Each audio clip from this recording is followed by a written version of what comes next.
So what a beautiful day this has turned out to be to come back together on campus. It is certainly much easier to walk around today than it was on Tuesday afternoon when the furniture was blowing across the campus. So welcome. Today joining us, we have several members of our Board of Trustees, and I'd like to welcome our Board Vice President, Dr. Barbara George. Trustee, Mr. Patrick Mullen. And Trustee, Mrs. Mary Strobridge. And Mary came on crutches, so we won't ask her to stand. Thank you, Mary. Also joining us today is Superintendent, President Emeritus, and our friend, Dr. Gil Stork.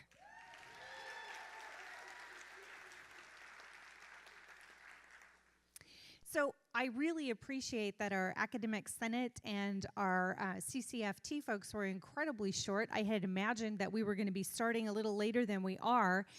This is just tremendous. We have a very full agenda this afternoon. It's going to move quickly. We don't have a break built in, so please feel free. You are more than welcome to get up as needed, and there are restrooms located on either side of the lobby. And if there would happen to be an emergency, not only can we exit out the lobby doors, but there are also exits on the side that lead to a vestibule that will take us out of the building. So with our housekeeping out of the way, we're going to start with our new hires and announcing our retirements, and we're going to begin with our human resources area, and representing Vice President Richerson today is Janeal Blue.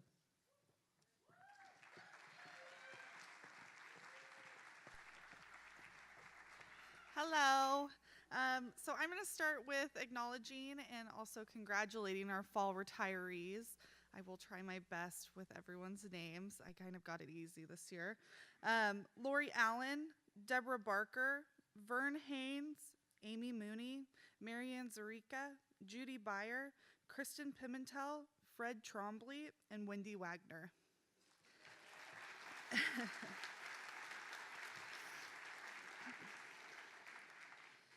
I also will be doing the human resources new hires. If they're in the audience, because I can't see anything right now, please stand up and hold your applause till we're done. For the people who have longer lists, it will be much easier that way. Laura Barite, a payroll technician. Rabia Shabazz, the new human resources assistant. Or I'm sorry, clerical assistant.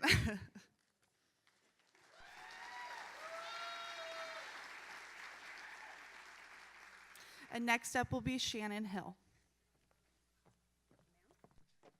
Hi, everyone. Happy New Year. I'm Shannon Hill, the Executive Director of Institutional Advancement and the Foundation. We have two new hires in our area with us today. The first one is Let's Go Brennan, who is our new graphic designer. Oh, okay. And you forgot to hold the applause part, guys. And our second one is in the Foundation, we have a new accounting technician, Aaron Warren Gordon. Thank you so much. Next is Dr. Mark Sanchez with his new hires.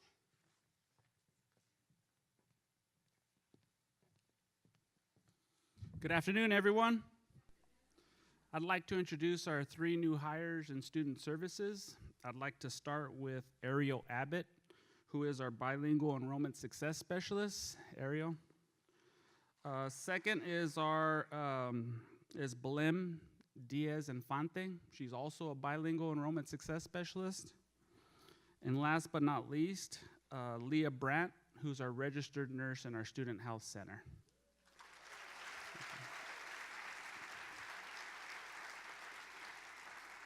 And next, I'd like to introduce our Assistant Superintendent and Vice President of Administrative Services, Dan Troy. Come on. Usually budget guys get a much better response than that. Come on. Now, we got you more comfortable chairs this time than last time. I thought that would be something. Yeah. No, I'm pleased to welcome two new employees we have in Administrative Services. I'm going to ask them to stand when I say their names. Why don't I read the two names first, and then you can give them a thunderous ovation after that. How about that? So the first up is Joseph Manning Dodd, a computer services technician. So Joseph, if you're here, please stand. Oh, there he is. And also we have Elizabeth Whitmore, a new accounting technician too. Liz, stand up. Liz was very concerned I was going to say her name and she was getting all this attention, but it's not so bad. Let's welcome them all. Give them a round of attention. Applause. And now I get to introduce the one and only, our illustrious Assistant Superintendent, Vice President of Academic Affairs, Deb Wulff. Deb? Good afternoon and welcome back, everybody. So as I read the names, I'm going to ask you when you count to 10 before you sit down, so at least somebody can see who you are and welcome you to the college. And I'm not going to be short and sweet, so bear with me. All right, we have Deborah Adams, Nursing and Allied Health Clinical Coordinator. Hazel Antanamera Hoffman, who is a Fine Arts part-time faculty. Karina Ayala, Applied Behavioral Sciences part-time faculty. Carrie Bailey, Business Education part-time faculty. No one is standing up. Come on. Let's make sure we say that. Oh, there you are. So I have Casey Blair, Kinesiology part-time faculty. Rosemary Canfield, College Success Studies part-time faculty. Madeline Chevalier, Applied Behavioral Sciences part-time faculty. Patty Clarkson, Applied Behavioral Sciences part-time faculty. Tanya Colum, Nursing and Allied Health part-time faculty. Amaro L. Badaway, Engineering and Technology part-time faculty. Kimberly Espino, Strong Workforce Development, Job Developer and Recruiter. Christopher Fitzpatrick, Engineering Technology part-time faculty. That is only page 1. We have 2 more to go. Justin Gish, Applied Behavioral Sciences part-time faculty. Perry Getz, Administrative Assistant Scheduling Specialist for the Dean. Alicia Hammond, Social Sciences part-time faculty. Sally Herrera, Nursing and Allied Health part-time faculty. Erica Hinosa, Business Education part-time faculty. Rebecca Horn, Nursing and Allied Health part-time faculty. Caitlin Johnson, Biological Sciences part-time faculty. Susan Sturgill,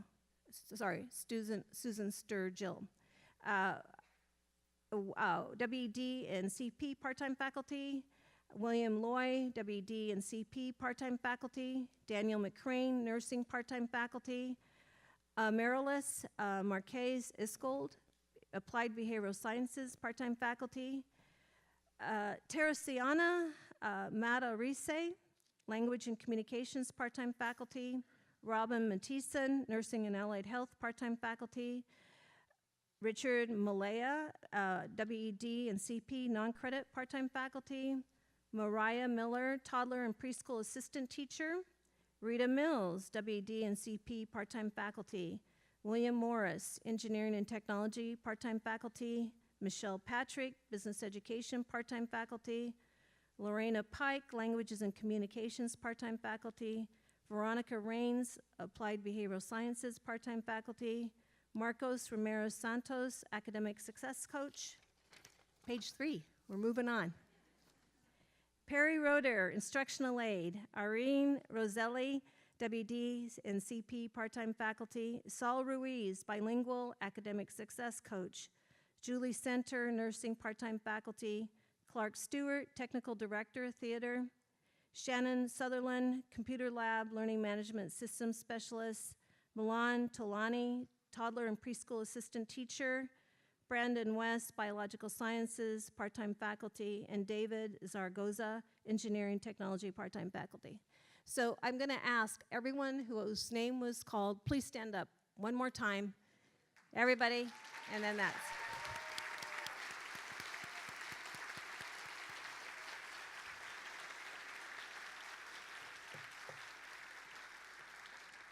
Thank you for everyone that was listed today and joining the Cuesta family, and here's Dr. Stearns.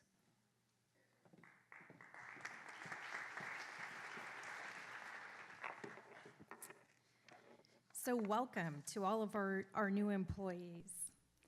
We're going to begin with some special recognition now, starting with the Elaine Hawley Coates Service Excellence Award. This award was established as an endowment account by the Cuesta College Foundation Board of Directors on May 9, 1994. It was named the Elaine Holly Coates Service Excellent Award in January 2014 in honor of the first classified employee of Cuesta College. Ms. Coates served from July 1964 to June 1992 and represents the epitome of service excellence. Nominees must demonstrate distinguished job performance and excellence in service beyond normal job expectations. I'm going to share the remarks made by the nominators of our recipient this year. Her work quality is excellent in all aspects. Her ability to stay on top of extremely complex budgets exceeds expectations.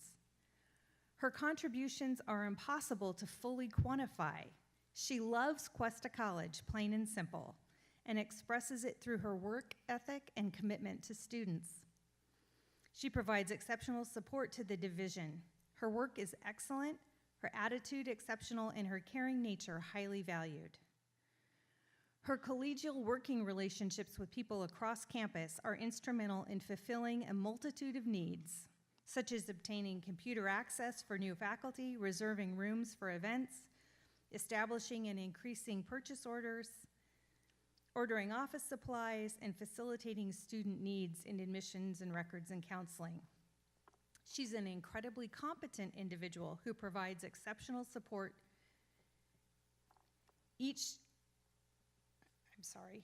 Probably ought to put my glasses on. She provides exceptional support and handles with ease complex budgets and diverse programs and people. She also manages change extremely well and continually looks for ways in which processes and systems can be improved. She is a team player and creative forward thinker. She makes herself available to help regardless of circumstance. All of the additional work she does would be enough to merit recognition, but the real distinction in Magnolia Stork is her work is kind, friendly, helpful, and optimistic. She is beloved by students, faculty, and staff in the Fine Arts Department. Join me in congratulating Magnolia Stork, Division Assistant, Fine Arts.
Now I'd like to invite our Academic Senate President, Stacy Milich, to make the next presentation.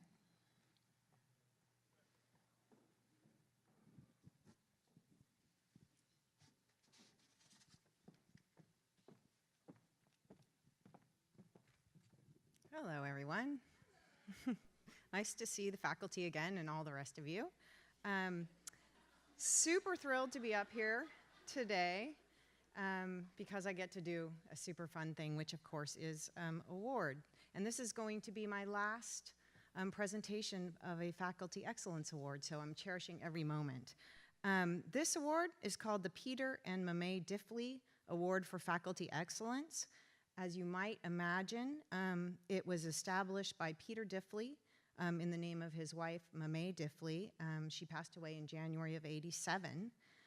The award was designed to recognize faculty excellence, But it's a little different than the Fall Award, which is the Faculty Excellence in Teaching Award. This includes teaching, of course, but also the recipient of this award also has to demonstrate depth in either community activism or environmental and ecological concerns or involvement in the arts, or be what I like to call a social science influencer, because it's a science student influencer, because it's a super long thing, but that's basically what it captures. So this year's recipient, really an excellent teacher, and she's not kidding about you can't see anything up here, so hopefully you guys are smiling. So I'll tell you a little bit about what his students say about him, and then I'll tell you a little bit about what the people in the community, who he is a community activist, say about him. So his Cuesta students describe him this way, quote, "I learned so much about life and English in this class. He is great at making English applicable to life in today's society. He is by far the most enlightening and brilliant professor I have ever had the pleasure to learn from. He really provokes that critical thinking button in your brain. He really cares about his students' success. Take him," and then exclamation points that went all the way across the page, right? I liked this quote. "He doesn't teach a class, he teaches a student." Right. So as to his community involvement, this particular individual actually started a children's martial arts program. It reminded me a little bit of Steve Jobs in that he did it in his garage initially, and we know great things come out of garages. And it evolved into his work as a Brazilian jiu-jitsu instructor for kids, and now he works at a dojo and also takes kids to compete in national competitions. So his wife was kind enough to share some of the comments from his kids, so I thought I'd share those with you as well. Liam, age 11. "The reason you are a good person is because you are kind, patient, and caring." Vaughn, age 9. "He doesn't get mad." Or he doesn't show it. No, that doesn't say that. "He doesn't hurt your feelings and makes you feel good about yourself." Eloise, age 7. "He makes me feel really good about myself." And finally, Cal, age 5. "He shows you good things to do and bad things." I just wish you were here, right? "He doesn't get mad if you do wrong things on accident." So please join me in congratulating this year's recipient of the Diffley Award, Jim West. Please come join us, Jim.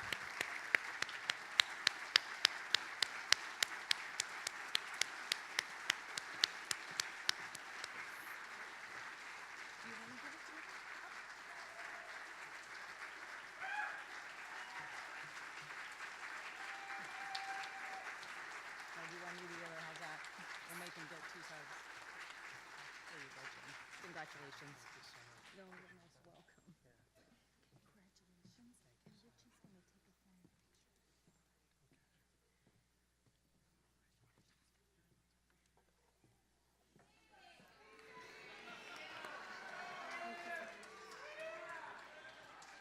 I can't get out of it at this point. Thought I was going to get away with it. So, first of all, thank you so much. This is very humbling. I'm used to speaking in front of groups, but usually not over 30. So this is new for me. I feel very fortunate to have kind of stumbled upon Brazilian Jiu-Jitsu. Wasn't something I was seeking out. I was looking for something for one of my children to do. I have a child who's autistic, and traditional sports were difficult for him, team sports, and so we hit on martial arts and tried a couple, and found Brazilian Jiu-Jitsu, and that was 11 years ago. And I can't say enough about the art in terms of fostering a sense of community. It helped my child find a place, much like I think many of our students find a place at Cuesta, and which is probably the most fulfilling thing to see as an educator. Whatever happens to them, wherever they end up, whatever they end up doing in life, so many of our students we know here make that comment, that I really felt like I had a home at Cuesta. And probably one of the main reasons that Brazilian Jiu-Jitsu was appealing to me as well. So thank you again. Thanks to Matt Fleming for nominating me. And so forth. But yeah, thank you.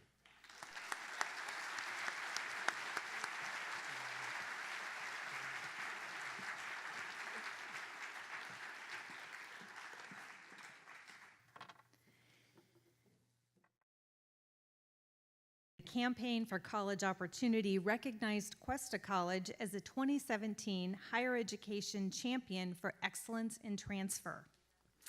Cuesta College was awarded for producing the largest number of students earning an associate degree for transfer relative to college size. On December 4th, 2018, 12 additional community colleges and 12 CSU campuses were similarly recognized for their demonstrated growth in ADT production and acceptance. The event also included a new award for excellence in innovation. Only one was presented. It went to a college that awarded 418 ADTs in 2016-17. The award for excellence in innovation honors the early innovative strategies implemented at Cuesta College to ensure the associate degree for transfer stands as the preferred pathway for students. Vice President of Student Services, Dr. Mark Sanchez, and I were incredibly pleased to receive the award on behalf of Cuesta College. And today, I want to recognize the college leaders who held the vision for student transfer and set the stage for awarding more than 1,100 ADTs between 2014 and 2017. So please come forward, Team ADT. Sherry Moore, Blake Reed, Thea Lebrenz, Monica Mercer, Pepe Rose, and Alex Kahane.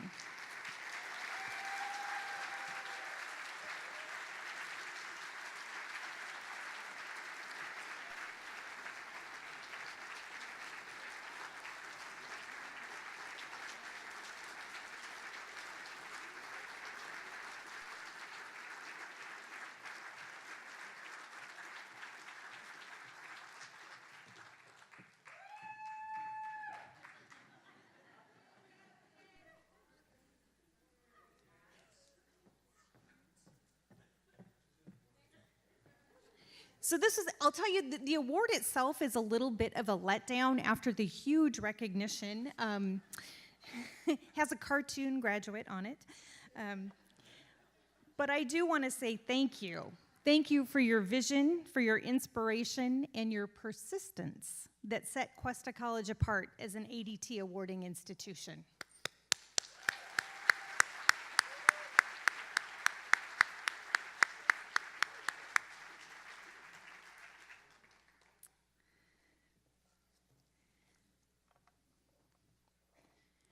We have also had action by our Board of Trustees recently to honor 2 Emeriti leaders of Cuesta College.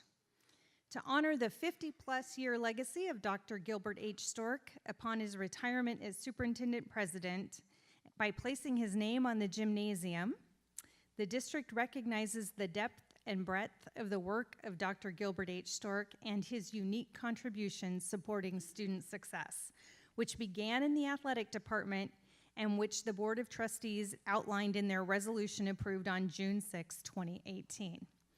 So Dr. Stork, I've already conferred with him, and it's okay if we call it the Stork Gymnasium and not use the whole name every time. But we're glad that you're here with us today as we celebrate that your name is up on the building.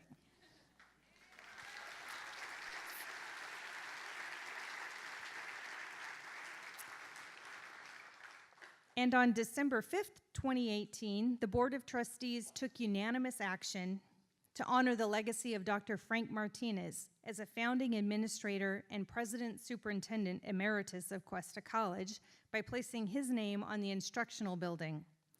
The district recognizes the role of Dr. Martinez as the first Assistant Superintendent of Educational Services from 1964 to 1977 in drafting the original educational master plan for Cuesta College, the hiring of the original faculty, and his leadership from 1977 until 1988 as President Superintendent, during which time the permanent campus and educational programs blossomed. So this spring, we will be adding Dr. Frank R. Martinez to the instructional building title.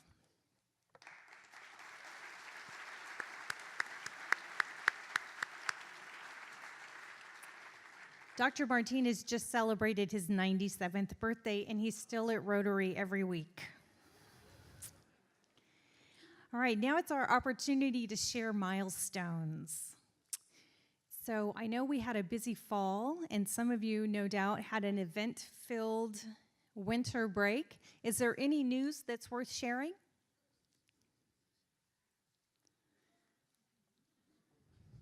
We've got some microphones. I'm getting paid extra for this. Not really.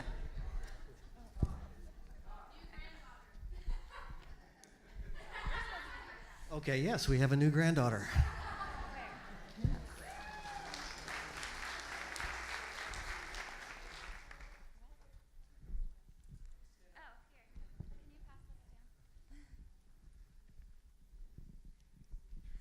Thank you.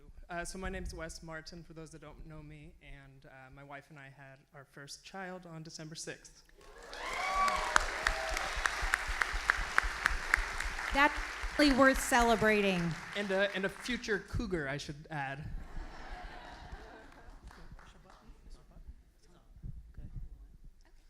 Tony Rector Cabañaro, Chair of Languages and Divisions Communications, Languages and Communications Division. We will now have a student newspaper again. We were able to hire a great instructor for the program, lead instructor for journalism.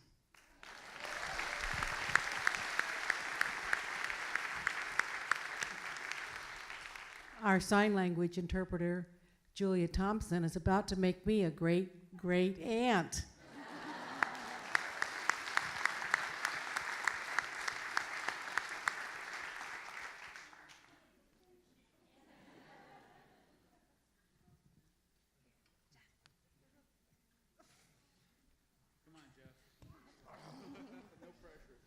No pressure, but you hand me the mic. Jeff Alexander, Director of Outreach. In about 2 months, I'll be expecting my first child. So.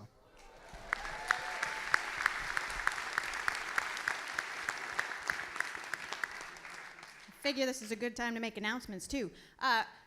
Neil Higgins has received a mini grant to start a student entrepreneurship center on this campus, and he is working towards that. So if anybody would like to work with him, he's standing right back here, send him an email, nhiggins@cuesta.edu. Yes, thank you.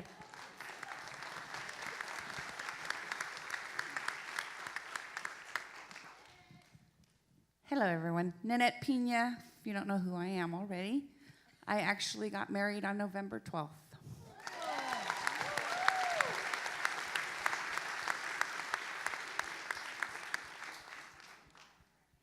All right, congratulations, and thank you all for sharing the great news. It's nice to know that we're building our class of what, 2030 already. It's fantastic.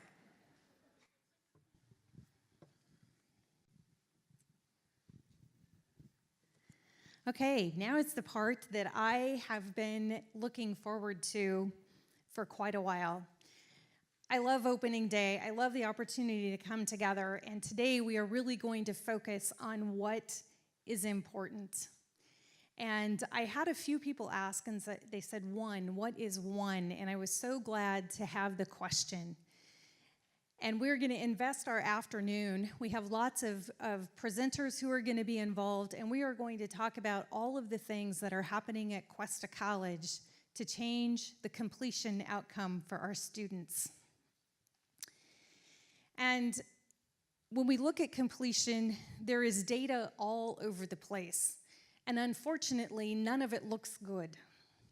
And we're going to start by looking at our national numbers. And I know you can't read the numbers that are on the screen, but this is national data from the National Center of Education Statistics and a recent report that they released called the Catch-22 of college graduation rates.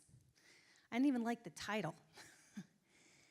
But at our public two-year institutions in the United States, in 2 years, just under 13% complete. Really makes the term that's even used in the research calling us two-year institutions doesn't appear to fit very well. In 3 years, that number is at 22.5%, and at 4 years, that number is at 28%. We tend to look at a 6-year completion rate as the measure. And the national number, and this is from the National Student Clearinghouse Research Center, nationally 37.53% of our community college students complete in 6 years. California has been focused, at least for the last decade, really on starting to move the needle and get completion to look different. In California, we're at 48.2%, and this is according to the 2018 scorecard. What is in this data that may or may not be included in the national data is our Chancellor's Office approved certificates. So included in this is not only the degrees that were awarded, but also the Chancellor's Office approved certificates. So what it means is that when a student walks through the door of a California community college, the expected outcome is not completion. This is a number that is really troubling for me. This is Cuesta College's number, and it's better. It is better. There's a 0.2% better than even odds that a student will complete in 6 years if they attend Cuesta College. But if we look at our data over 5 years, and that looks like great change, but actually the highest number is 52 and the lowest number is 48. So over 5 years, it just bounces a little bit in terms of the completion rate at Cuesta College. When I think about the dreams that our students walk through the door with, I don't want them to know what these numbers are. Neither does Chancellor Oakley. And so he set about a plan for changing that. And while there are a lot of things that cause me lots of heartburn and inability to sleep at night, there are things in his vision for success that I really appreciate. And part of that is some small steps to unwinding some of the process and bureaucracy that we have. And we've seen that around curriculum, and I applaud that. From that vision for success, this is the handy map the Chancellor's Office provides to just lay it out and make it clear for us. But what it tells us really is the why the Chancellor created the vision. And here it says it's about our students and it's about our communities. But if you look at what they're trying to achieve, it's about changing that metric of success and completion. And what does that look like? And the how is through guided pathways, and it lists the 4 pillars there, and we're going to explore there today. What's really interesting here is the list of tools, and this is the big list on the end. And some of those things were in place before Chancellor Oakley was Chancellor Oakley. And that includes regional support strategies, investments in staff and faculty, the strong workforce funding. But there are many, many things in here that really have come about since he has been in office. What's probably nearly impossible to see there is how many of those items have legislation tied to them. One of the ways that Chancellor Oakley is ensuring that his vision for success comes to fruition is through legislation. What does that look like?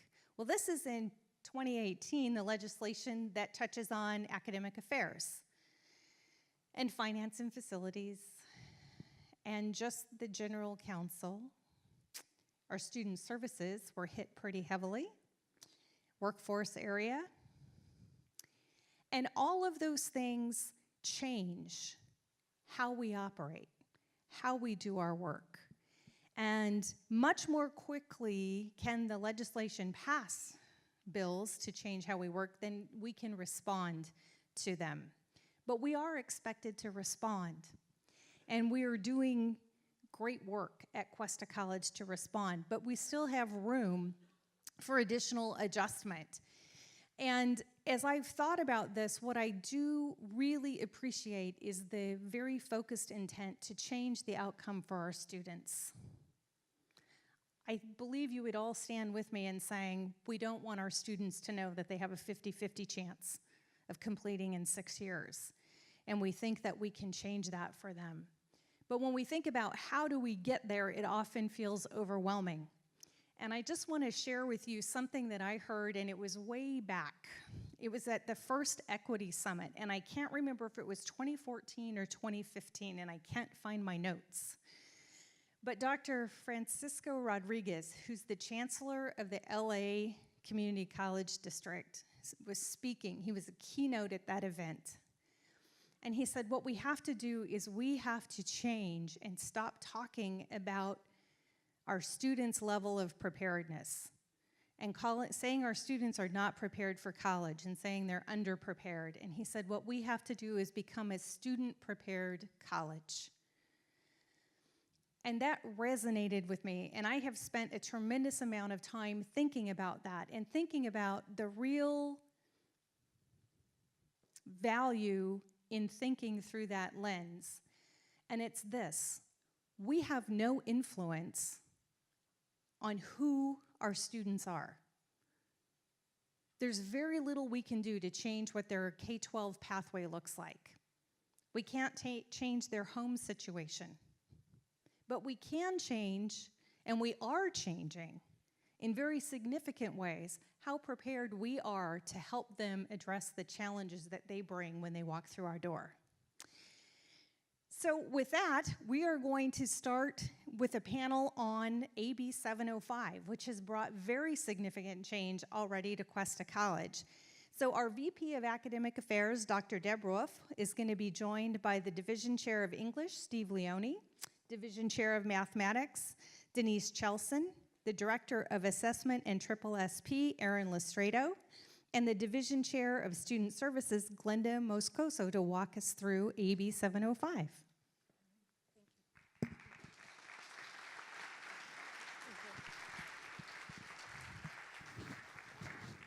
Did we lose Steve? Are you coming? Oh, there you are, Steve. Sorry.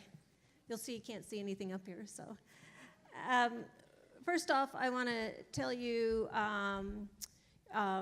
Dr. Stearns already introduced our illustrious panel, but what I do want to tell you, and we need to recognize research, Ryan and Amy, and we need to recognize the English faculty, the math faculty, and counseling, about the hundreds of hours this group and those individuals have put in to implement AB 705. So we're very thankful. Since fall, we've really done a lot of work. You guys have done a lot of work, and you're going to see the results of that today. So AB 705, might help if I,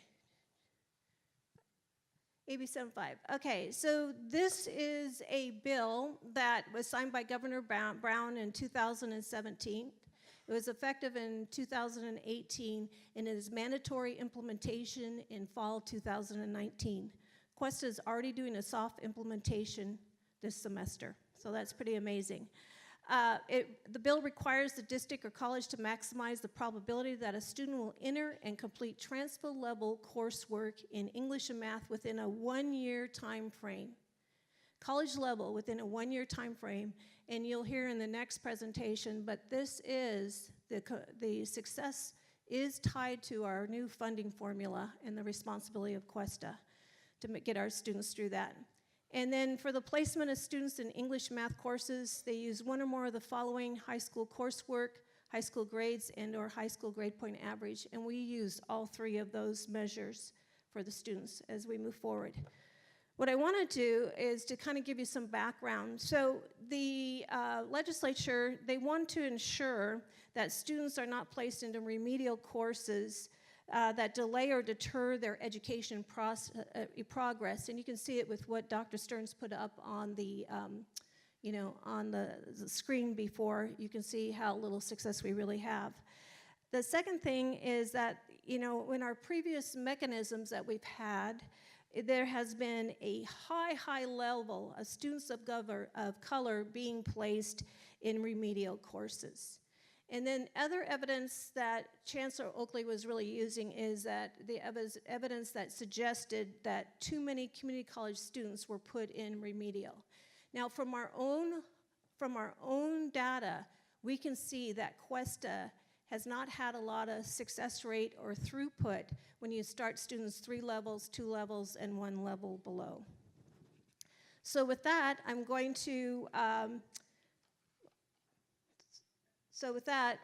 want to talk a little bit about our compliance. Our high school performance data must be primary placement component. We are doing that. Students can only be assigned to remediation if they're highly unlikely to succeed at the transfer level course. And we must optimize the student's probability of completing that transfer level English and math with one year, and students have a right to access transfer level coursework. In other words, every student has a right to go into a college level course. That's the big thing. So being up in Sacramento last week, and the Board of Governors met, and they have just proposed working with the statewide academic senate, with the CIO group, and with others. There is some really strong new Title V language. So what Aaron is going to demonstrate of what we're doing with CMEVO, it is only a draft, and most likely there will be changes what is being proposed by the Board of Governors, because the Title V language is much stricter than what the statewide academic senate wanted in the CIOs. So with that, Aaron?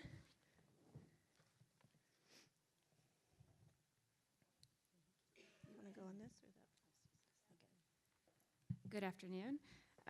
So one important thing that we heard from Deb was that high school performance data needs to be the #1 or the primary placement component for students.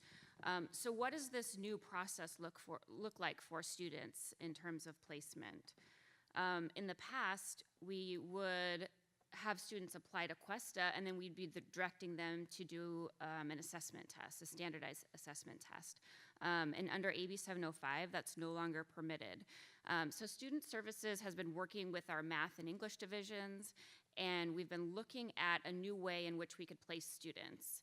And one thing that fit really well was through our online orientation. So our online orientation is already a required matriculation step for students. It's one of the things that students need to complete for the Promise Scholarship. It's also something that students need to earn priority registration.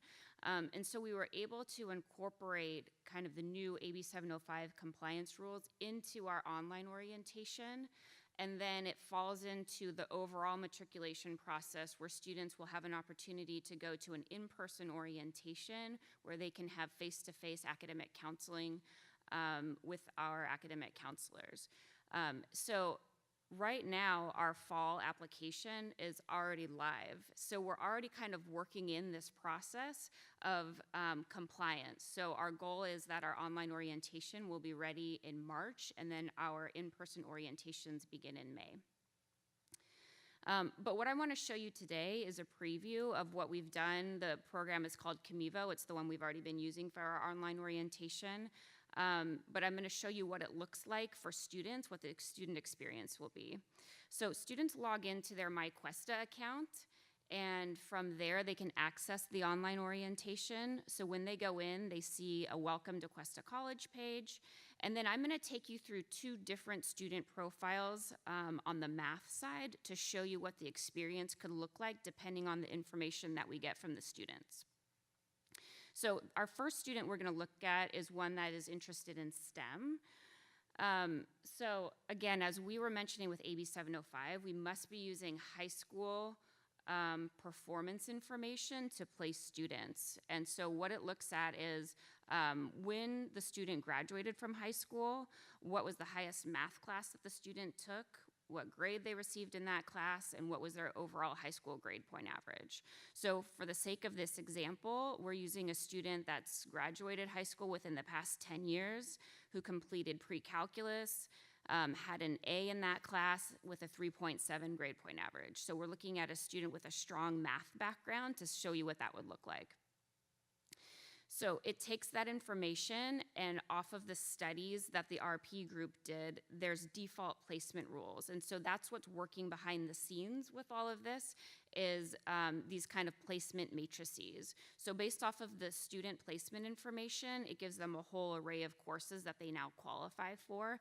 And again, with AB705, we must tell students all of the transfer level courseworks that they have access to. But since this particular student has a strong math background, you'll notice that they are actually cleared up and through calculus. One thing we did also was that we included course descriptions so the students could hover and look over the different course descriptions to get a better idea of what those were about. And then from there, you'll notice the student had 9 classes. So which one do they take? How do they know what they're supposed to be taking? And this is where we're going to start looking at, okay, well, what are you interested in studying? What is your area of focus? And as we go further into guided pathways implementation, we see this developing into our meta majors, or this reflecting what our meta majors are. But right now we're in the process where we have to be ready for fall. So we started looking at what math placements were needed and kind of developing the areas of focus around those. So again, in this example, we have a student interested in STEM. And because of that, it's telling you, okay, go ahead. For you, we recommend calculus. And again, there's some information here about, depending on your math preparation or the amount of time that's passed, you may want to consider a refresher course. And then always on these pages, we indicate that it's a good idea to confirm with a counselor. And again, this is part of that matriculation process where students will be going to an in-person orientation where they can get more of that face-to-face counseling. And then all students would be given our math resources page. So it talks about the Student Success Center, review resources, links to DSPS, reminder about faculty office hours, and library reserves. Okay, and then just so we can see another example what it would look like for a different student profile, we are going to use a student who's interested in social and behavioral sciences. So again, we asked them about their high school performance, and in this case, it's been more than 10 years since the student has graduated from high school, but they completed through Algebra 2, got a C, and have a 2.4 grade point average. So for this student, we're talking more about a reentry student, but again, all students have rights to transfer level coursework. So you'll notice, the calculus isn't on here, but it does list all of the transfer coursework that they're eligible to take. Because the student was in a lower grade point average bracket, there's also a note on there about students being welcome to enroll in any of our pre-transfer level courses as well, so we can tell them about those options. And then again, we clarify, you still had 7 courses you could pick from, so what are you interested in studying? What would be the best choice for you? And in this example, it's social and behavioral sciences or human studies. And so for this student, the recommendation would be that they start with Introduction to Statistics. And again, because of the information that the student had provided, the student's also being recommended additional support while they're taking that math class. So we have Math 147S, you'll see on there as well, which is a statistics with support course. We're letting them know about that. Again, a reminder that they can always meet with a counselor to get additional information, and that we have additional preparatory courses if the student is interested.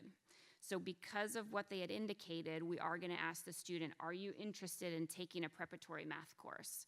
And so for the sake of this example, we're going to say yes. And based off of their area of focus, even this preparatory math course is kind of customized. So because it was social and behavioral sciences, they're being geared towards Math 128 versus Math 127 had they been more on the STEM side. So even this here is, we've built in the messaging depending on what the student had said they were interested in studying. And then again, it goes into the support services. So those are just two different examples of student profiles and how we've kind of customized the messaging for the students. Right, and I want to make sure that English will be part of this. We just used the example of math today, and now Steve, you're going to give an update. Aaron, would you give him the clicker, and then you can give an update of what's happening in English. Hey, everybody. You really can't see anything up here, by the way, So let's talk about English. I've been asked a number of times, how are you going to respond to AB705? And there's some people a little panicked about it, but I wanted to give you a little context. We've been working on this for quite a while. So first of all, we had a problem back in 2012, 2013, where 11% of our students who were taking 2 levels below transfer level were, would pass English 201A in 3 years. That's terrible. So we had to respond to it. And so, well before AB 705, we came up with a few solutions. We've been working on them over the years. And one is we sent some faculty the California Acceleration Project. We've been working on acceleration efforts, including a Zoom first year experience that started up in North County. Then we implemented that in fall 2016. Oh, this is out of order. Let me put it back.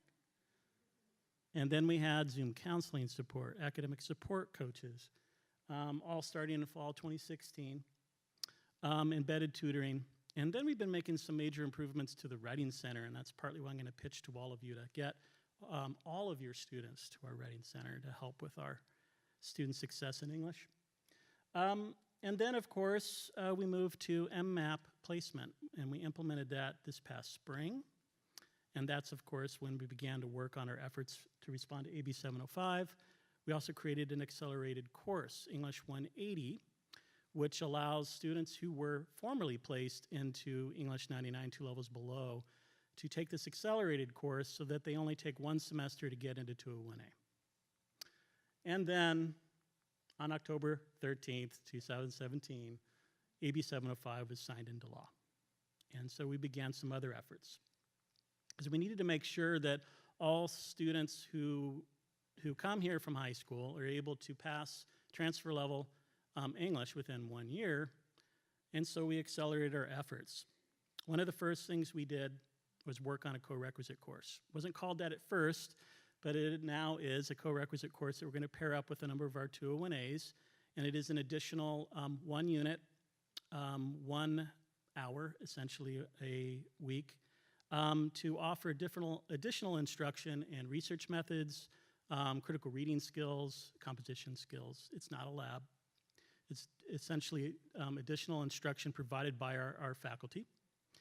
And we are recommending this for students with an overall high school GPA of 1.9 to 2.6. We're pairing them up, as I mentioned, with some 201As, and we're starting that this fall. English 180, we're going to be recommending, which is that accelerated course I just talked about, for students with an overall high school GPA below 1.9. And then we're working on improving our guided self-placement, and I have one particular question we're adding to the mix, because as you heard from Dr. Wulff, it has to be based on their high school experiences. Well, you may know, some of you who have either children in the area or familiar with English instruction in our county, there are 3 different English course options that high school students have to choose from. There's AP English, there's the ERWC class, which focuses on critical writing and reading. Both of those courses really prepare students for transfer level composition classes.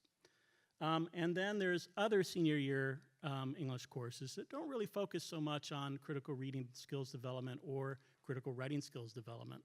And we think that that might be an indicator that we could recommend or at least suggest a couple of other options for them. So for those students who took the ERWC class or the AP, of course, we're recommending 201A. All students, just to be clear, are eligible to take 201A, but we also know that a number of our students will not be prepared to succeed in English 201A. And that's where we bring in 2 other options, as I mentioned before, a co-requisite course, and then finally our English 180. And that's it for me.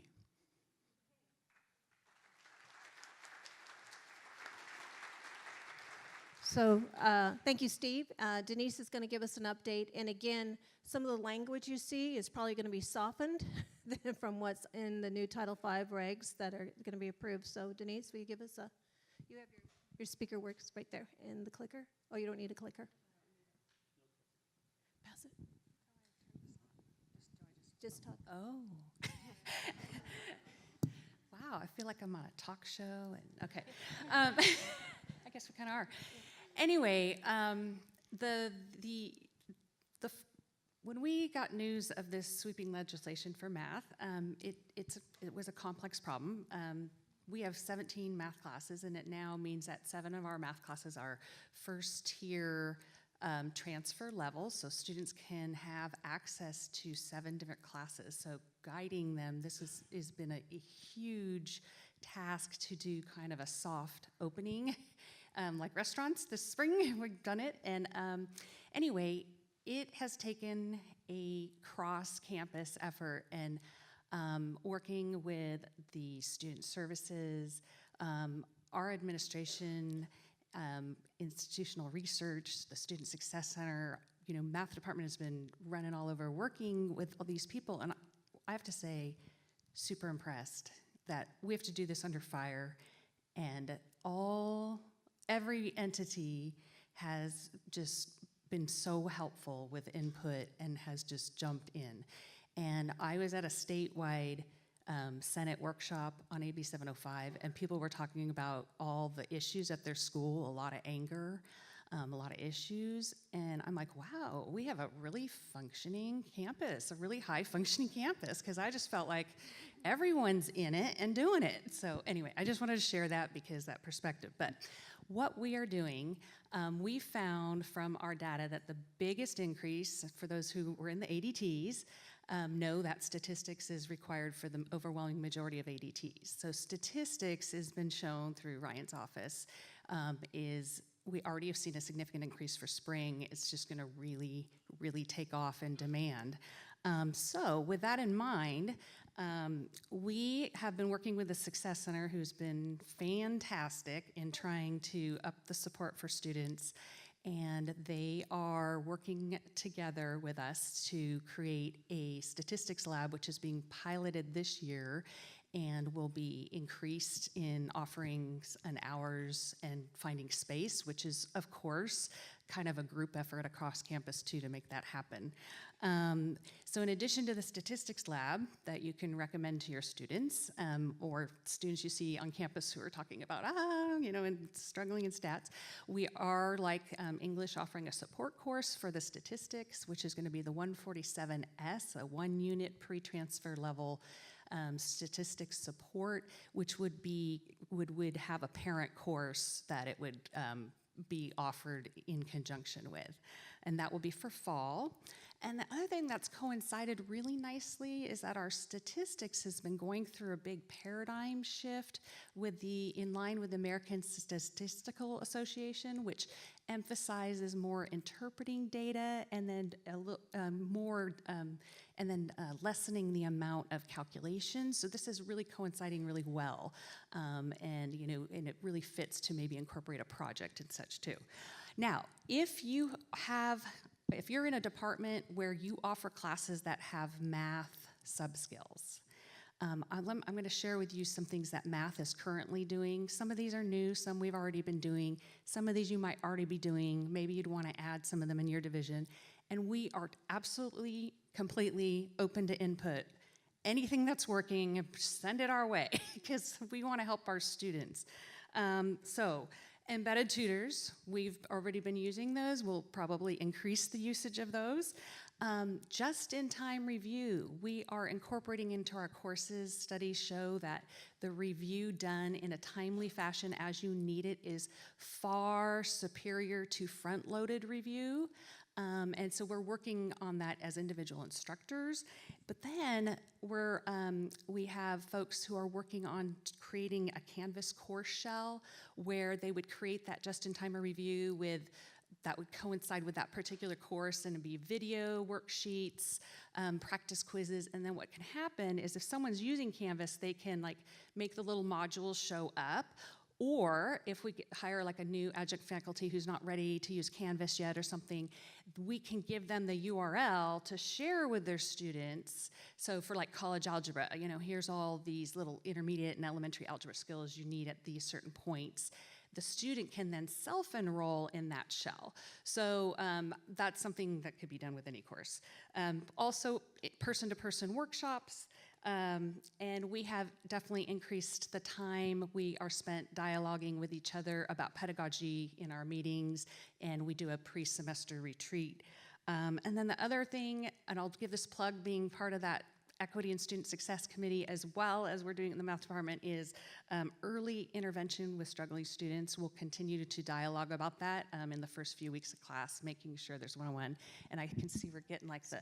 Well, I just want to tell you, Shannon, nobody can see you down there. You're hidden by the thing. So I'm sorry. It's the Academy Awards, and you know. Anyway, I had more things, but if anyone wants to dialogue, we could use ideas. Thanks. Great.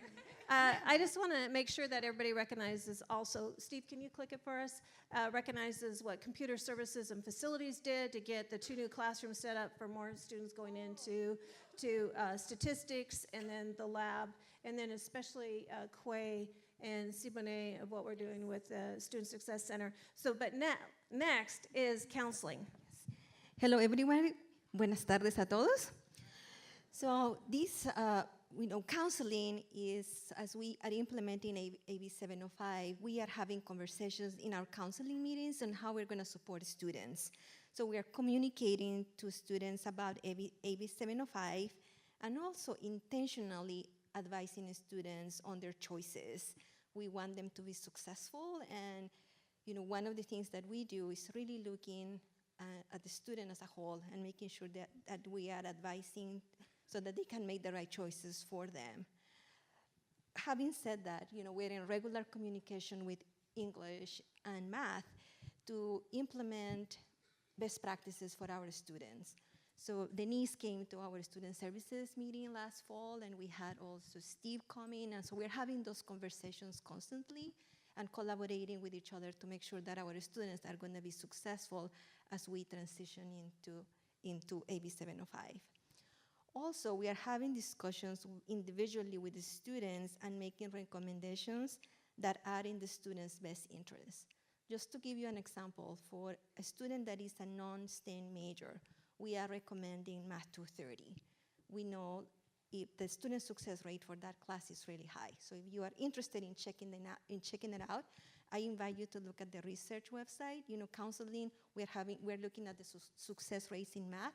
So for example, check me out. The success rate for the Math 230 is 89.94%. So it's really, really high.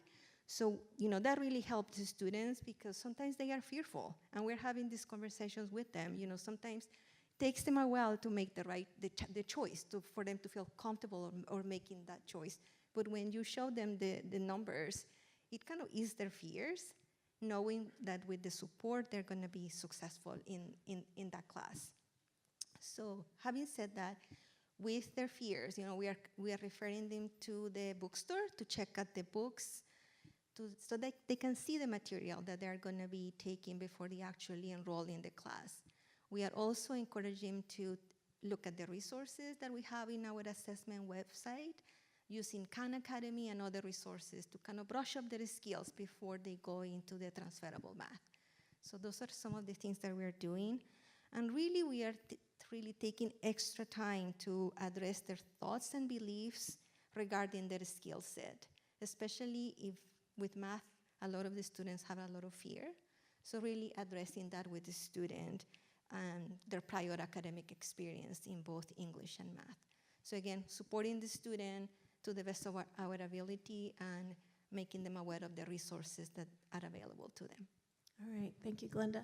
So I know that can you click it for me, Steve?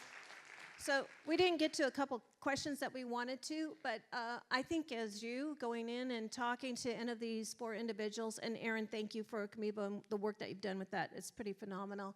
But I think one of the questions that we really need to ask as an institution is how can we better support these students? And I think these 4 individuals might have some really good ideas about that. And then the next one that I think you should ask any of these 4 individuals as they're walking around today is, what's the impact on all of you? Because there is going to be an impact on all of us as a college. So thank you. AB705, yay. Nice. Nice job, thank you. Very nice, thank you. Thank you very much to our AB705 panel. Excellent. Incredible work has been done to make sure that we are prepared to be in alignment with the new requirements there. Next on tap, we have our Vice President of Administrative Services, Dan Troy, talking about the student-centered funding formula. You're really going to earn that barbecue, aren't you? So it's great. That's right. So with me as well is Dean Jason Curtis. He's going to help us go through this very important new funding formula. So there's one yay for Jason. That's really good. Better than none. I think I may have won that poll. I don't know. I'm very happy about that. Okay, so we're here to tell you a little bit about the student-centered funding formula. Now, you might remember in the fall opening day, I did a very brief overview of it. And in that time, a lot more information has come out from the Chancellor's office and from the state about that. So we thought it was worth our while today to take a little bit of time to go through it today. Obviously, funding is a very key component of a college, and how this formula works will determine how we're funded in the future. So learning to understand that formula and see what we can do to adapt to it and improve the college's prospects over time is very important. So we're hoping that we can expand the knowledge of that through our community today. So this is a great opportunity to do that on opening day. So as a reminder, this is really just for nostalgia purposes, right? Going way, way back to the past, last year, here's how the funding formula worked. It was pretty simple, right? It was essentially an FTS model. The more students you got, the more funding you got. So as you can see, these are last year's rates rounded. For credit instruction, we got about $5,300 per student. For non-credit, it was a little bit less, about 60%, right, about $3,200. You also get a certain amount of funding for being a college of a certain size, that is a number of FTS, and also having a state-approved center as we do in Paso. That stays the same in the formula. But that's pretty simple, right? That's how the formula worked in the olden days, as we'll say. And in the biz, we call this a growth model. So you earn more funds by earning more FTS. Derisively, that would be called a butts and seats model. You've probably heard that. So, is there a rationale to change how we're funded? I think why a lot of people don't like the idea of a performance funding model. It is something that is beginning some currency across the country. I know Tennessee, Washington State, some other states have been experimenting with this. It does dovetail with Chancellor Oakley's vision for success. So there is some rationale there. Another concept too is that it's hard to gain revenue over time in a growth model if nobody is growing. And that's where we are as a state in terms of our college enrollment. So high school graduate, not enough of you have had children. I mean, this is the problem. High school graduating rates, not rates, but the number of high school graduates statewide have shrunk. So the births, the incoming immigration to the state has been decreasing over time, and that's obviously affecting the typical college-going population. The other thing is community colleges, of course, have a non-typical college population, right? People who want to be retrained in the workforce, those 35, 40-year-olds who are looking to expand their career opportunities, or maybe they need a new job, need to be retrained, they come in. Well, when the unemployment rate is so low, we have a lot fewer students like that coming into the system. So, maybe one positive for all this, at least on a statewide basis, is that if you change the incentives for how you can grow, you may have some more options, right? If growth is your path, that's a tough one for a lot of colleges right now. So generally speaking, how does the new formula work? So again, we're going from a very simple formula, more FTS equals more funding, to one that has three major components. So the first component, what we call the base allocation, that's essentially FTS. We'll go into a little more detail in that coming up. The second is what's called the supplemental allocation. And essentially that's a reflection of the disadvantaged population that you serve. So the state is definitely putting its thumb on the scale, saying that if you have a higher proportion of low income or disadvantaged students, they think that you should get more money to serve those students. And of course, the third component of it would be the student success allocation. And we'll walk through a little bit of those factors coming up, but essentially more completions, transfers, et cetera, you have, you're gonna get more funding the better you do on those components. Another major change is that how the FTS is calculated. So in the old formula, you would be funded based on your current year FTS, or or what you earned in the prior year. So the greater of the two. If you earn more FTS in the current year, you would report that, and you get funded. You get a certain level of funding for each of those students. If you earn more students the prior year, you can report that and get funded by those rates. So the greater of your current or prior year FTS. And the new model, that's all changed. It's based on a 3-year calculation. Okay. So if you're a growing district, you're going to be tempered a little bit, and the funding you get, that's going to lag a little bit, right? Because the state is saying there's a priority in their view in terms of funding success and the supplemental allocation rather than just growth.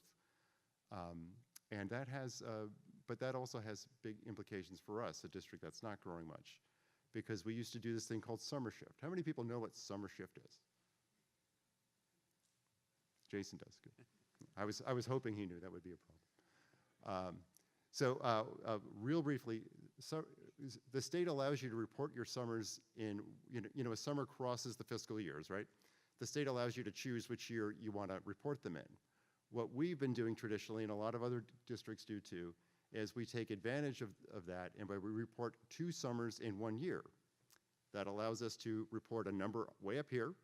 The next year we report no summers, right? So our number comes way down, but we get funded on the greater of the current or prior, right? So we're always funded by that higher number. Ingenious, right?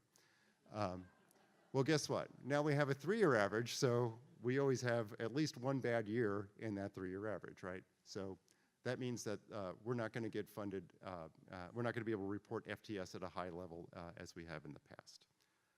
And we'll get into more detail on this too.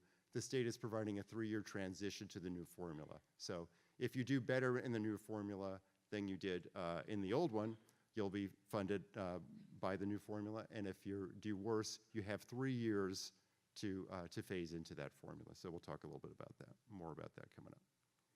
So now I'm going to turn it over to Jason. Yeah, please. So this is the graphical version of that 3-year transition for those of you who are visual learners. I apologize for the very tiny legends below those pie graphs. You can ignore those because there's a large legend at the bottom of the slide. So the first one, the one on the left, it says before 1819. That's the old model to which Dan was referring. You can see that it's all blue because blue corresponds to funding derived strictly from enrollment. This year, we're in the middle of those pie charts, 2018-19, and we're being funded, 70% of our funding comes from that enrollment calculation, and we'll still talk more about that in the next slide. 20% of it comes from that supplemental data, our service to disadvantaged students, and this year, 10% comes from the student success factors.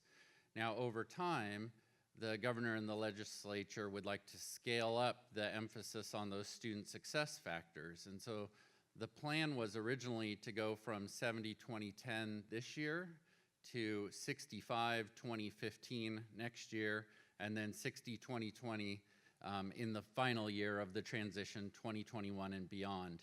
I'm going to leave it for Dan to comment on why that may or may not happen and why 2019-2020 may look exactly like this year. So that's what that transition looks like. We're going to break down each of those different pieces of the pie here over the next couple slides. So here's how the FTES calculation works. These are the amounts we get paid for one FTES, one full-time equivalent student in each of those categories. And what I'll say is the only one that's really changed is that first one, the credit calculation. In the past, the credit calculation would have been equal to CDCP and special admits. It would have also been 54-57, but now we're only getting 70% of what we used to get for an actual credit FTES. All the other numbers are the same. So what we really have is a shortfall for each of those full-time equivalent students. And how do we make that shortfall up? Well, we make it up in those other two categories, either in the supplemental data or the student success factors. Dan? Okay. So here's the supplemental allocation. So again, this is the allocation that's supposed to go toward rewarding the districts that have a high proportion of what we'd call disadvantaged students, I suppose would be the catch-all term. And there you can see the categories that matter for funding. It's the Pell Grant recipients, the Promise Grant recipients, and AB 540 students as well. So this factor, this is the one that doesn't phase in over time. It's 20% throughout the model, and that begins this year. And turn it back to Jason for this. So real quickly, I mean, one of the things about this calculation is you might think or might realize, it might feel to you there's not much we can do about this. You know, our students coming from largely San Luis Obispo County, there are students, they're Pell eligible or they're not, they're California Promise Grant eligible or they're not. I should emphasize at this point, this is not our promise, this is not the Cuesta promise, this is the California promise, which is was formerly the Board of Governors fee waiver, so don't let those two things confuse you. There's a couple of ways the promise term gets used.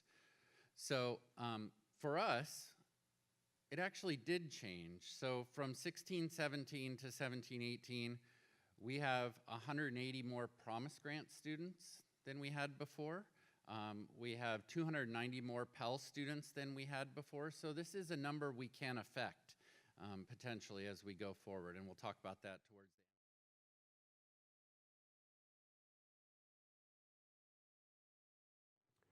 This slide talks about the student success allocation for the new funding formula. As we mentioned earlier in the presentation, this provision will ultimately represent 20% of the funding, but for this year it represents 10% of the funding, so that will phase in over time. Here you can see the most crucial student success allocation measures that the state will be funding us on. Those items are associate degrees for transfers granted, associate degrees granted excluding the ADTs, baccalaureate degrees granted for those colleges that are participating in the baccalaureate pilot. Cuesta is not. Credit certificates of 16 units or more granted. Completion of transfer level mathematics and English within the first academic year of enrollment.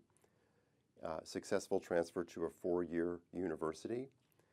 Completion of 9 or more units of career technical education, and attainment of a regional living wage. As you can see in the first column going down with the funding, the all students column, those are the funding amounts that we'll receive for each of those, for each unit that we can score for those categories.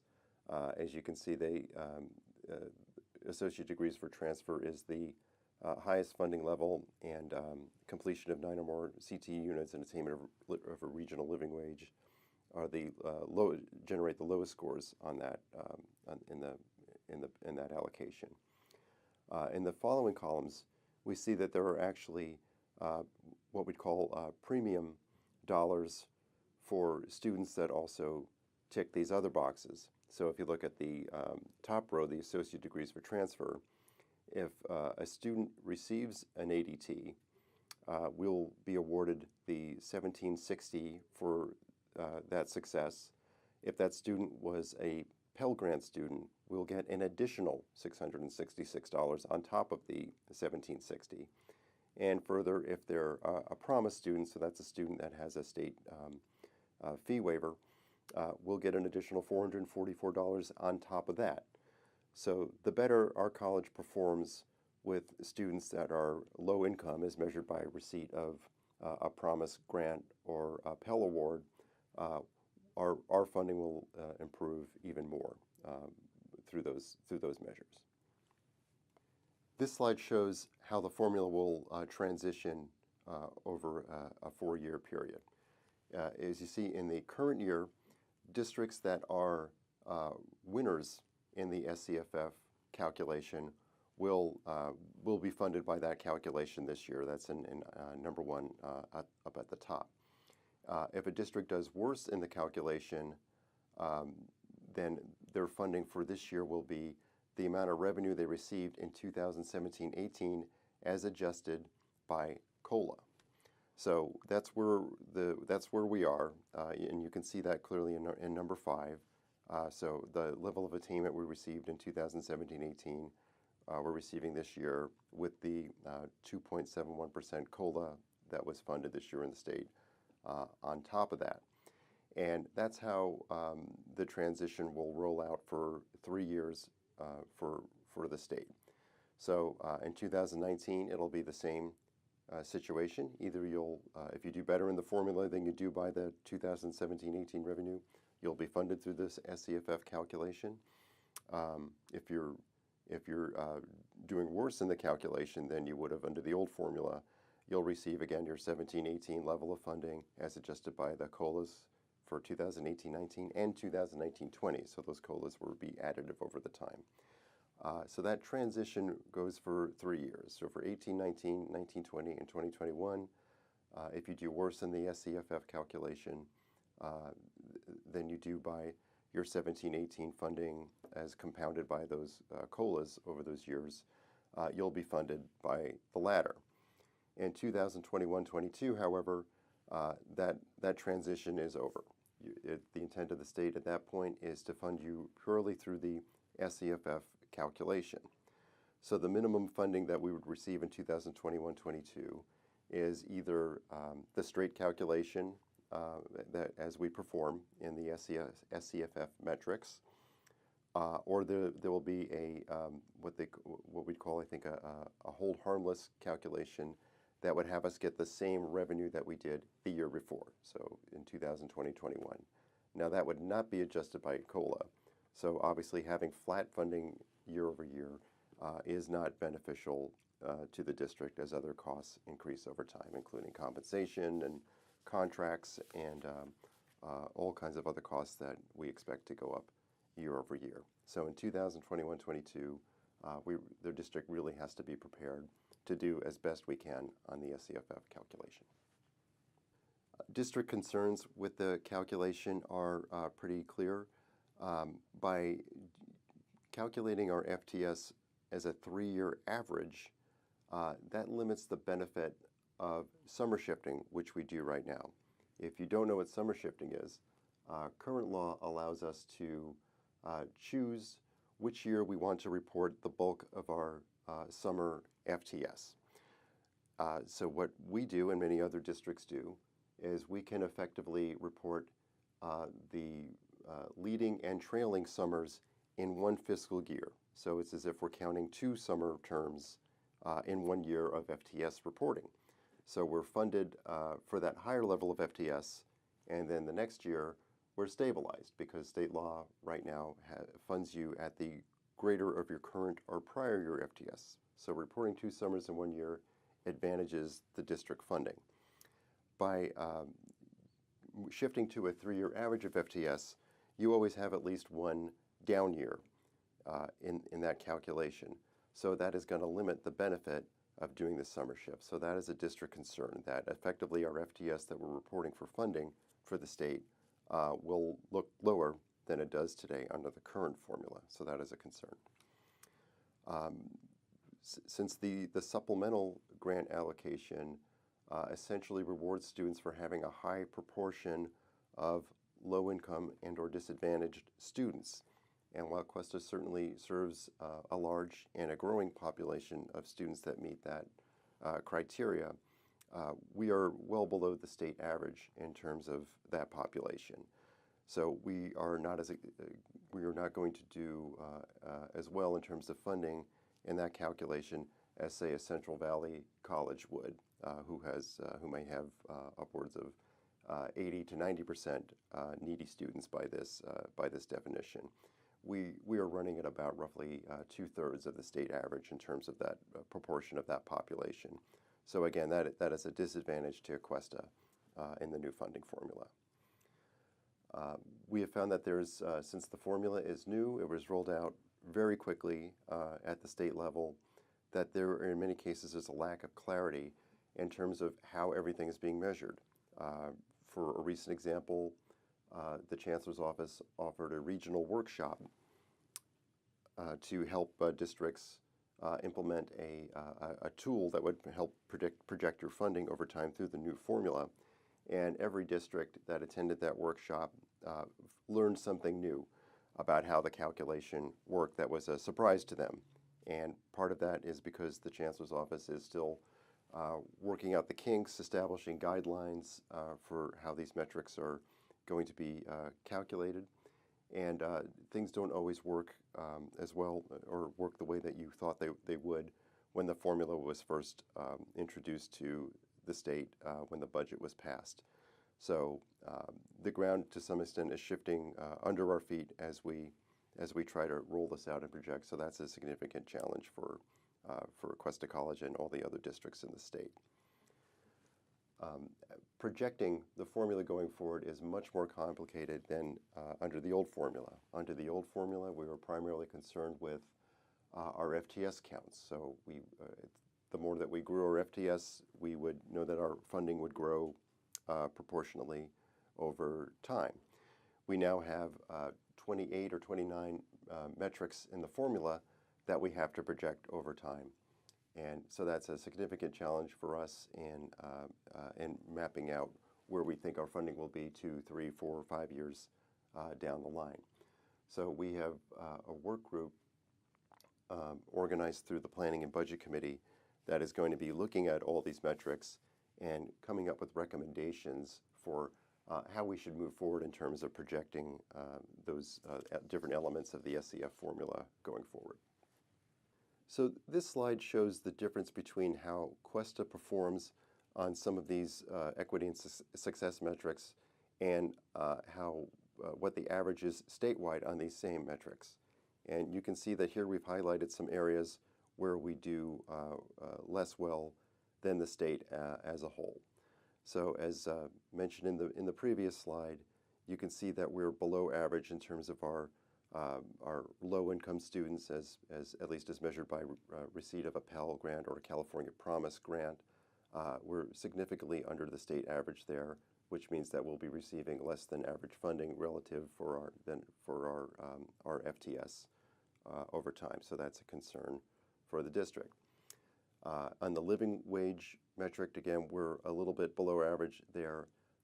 Part of the complication with that metric is that the San Luis Obispo area has a higher cost of living than many other areas of the state. So to some extent, we have a higher bar to meet than many other districts do throughout the state. So that's a challenge for us.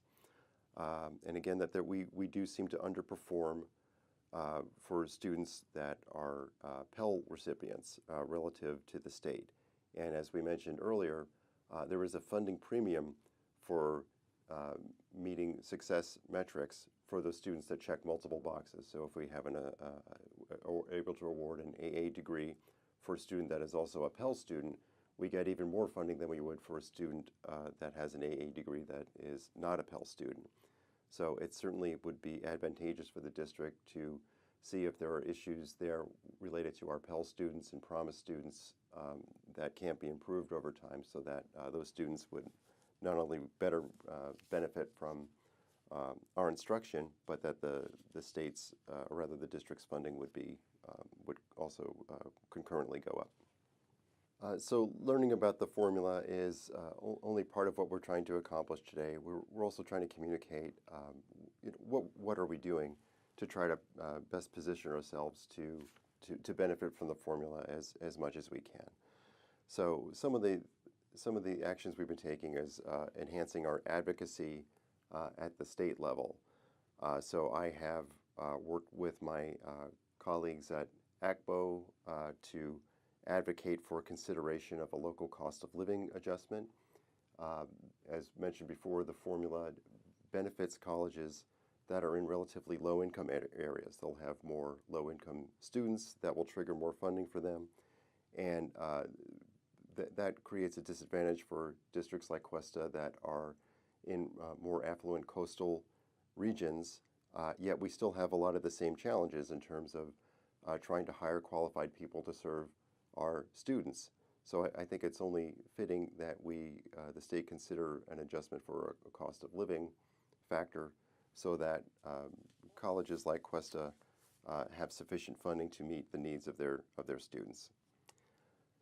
AB705 compliance is a concurrent, AB705 is a concurrent initiative that colleges are adjusting to, and essentially what that means is that instead of a test for placement into math and English, that more students are going to be directly placed into college level courses there rather than below pre-college courses. So we are moving very quickly to adjust to that, including building new stats labs so students can get placed immediately into those college level math courses. If we can increase the success in those courses, that will have a beneficial impact on our funding. So we're working very hard on that.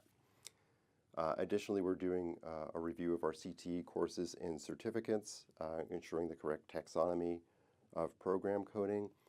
We want to make sure that students who are taking CTE courses, again, that triggers points, funding points in the formula.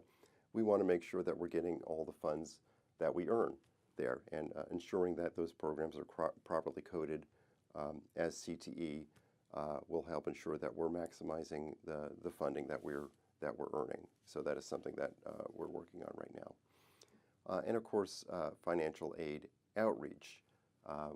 We know that there's a lot of people in our community who are low income. They're Spanish speakers, probably eligible to receive Pell Grants and or Promise Grants. We want to make sure that they're fully aware of the benefits of a Cuesta College education.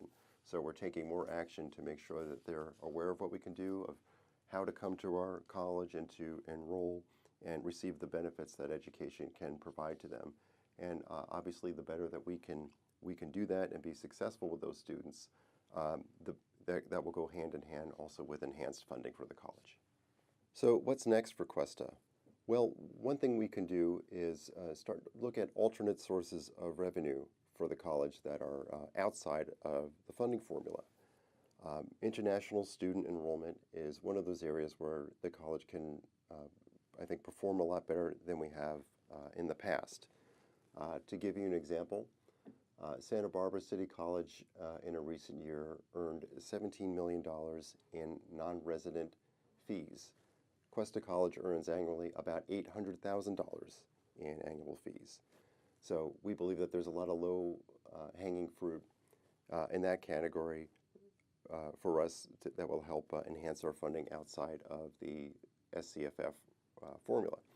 So if we're able to bring in more students from other states and or international students, that will provide a firmer base of funding for the college as a whole. And again, I think there's a lot of evidence there that we're underperforming in that area, and we can improve on that quickly with effort.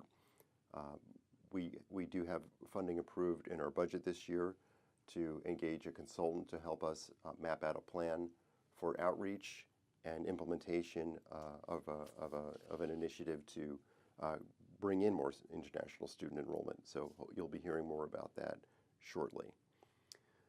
Other potential sources of revenue could be leasing options for some of our property.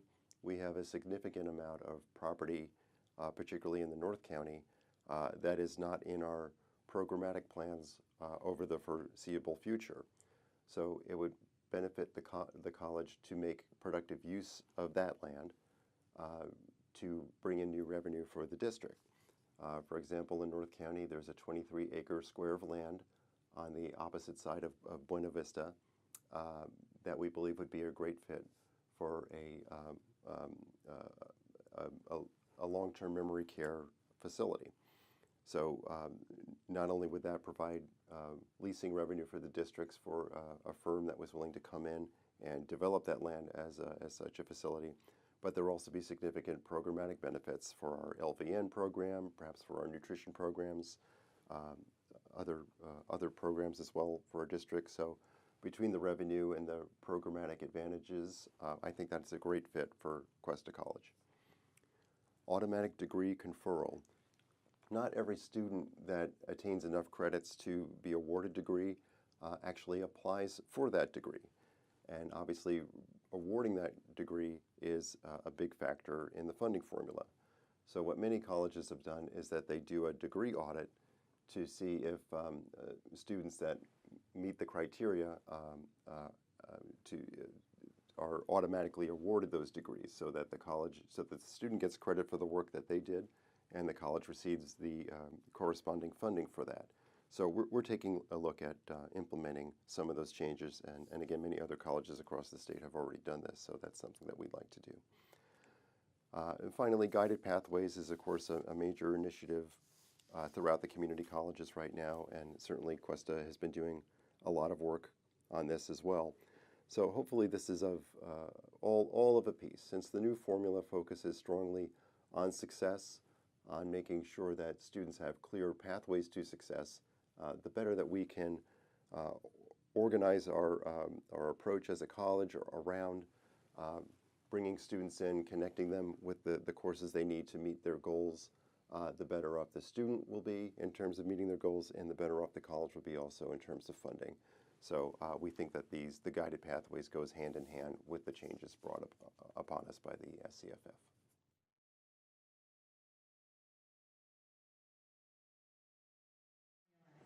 Let's all stand up as we welcome our Guided Pathways panel and give them a round of applause. They're going to be led by Dr. Mark Sanchez.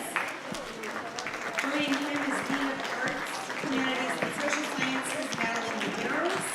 Dean of Institutional Research, Dr. Ryan Cardinal. Director of Outreach, Jeffrey Alexander. Director of Student Equity and Success Centers, Quay Dang. Our Counselor Heidi Weber, our Coordinator of Student Services, Adrian Smith, and Faculty Chemistry, Dr. Lara Baxley.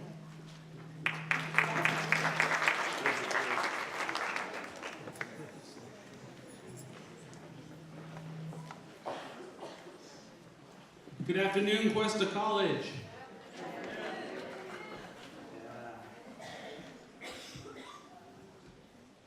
Thank you, Dr. Stearns, for the introduction. Before we get started, can you please join me in just thanking the Guided Pathways panel? They did a lot of work before the holidays, during the holidays, in preparation for today's presentation. Outcomes for today's presentation is we'd like to create a shared and aligned understanding of what Guided Pathways is. And we're going to do this by presenting data from some of the early adopter colleges in the state, like Bakersfield College. We're also going to look at student data that was presented.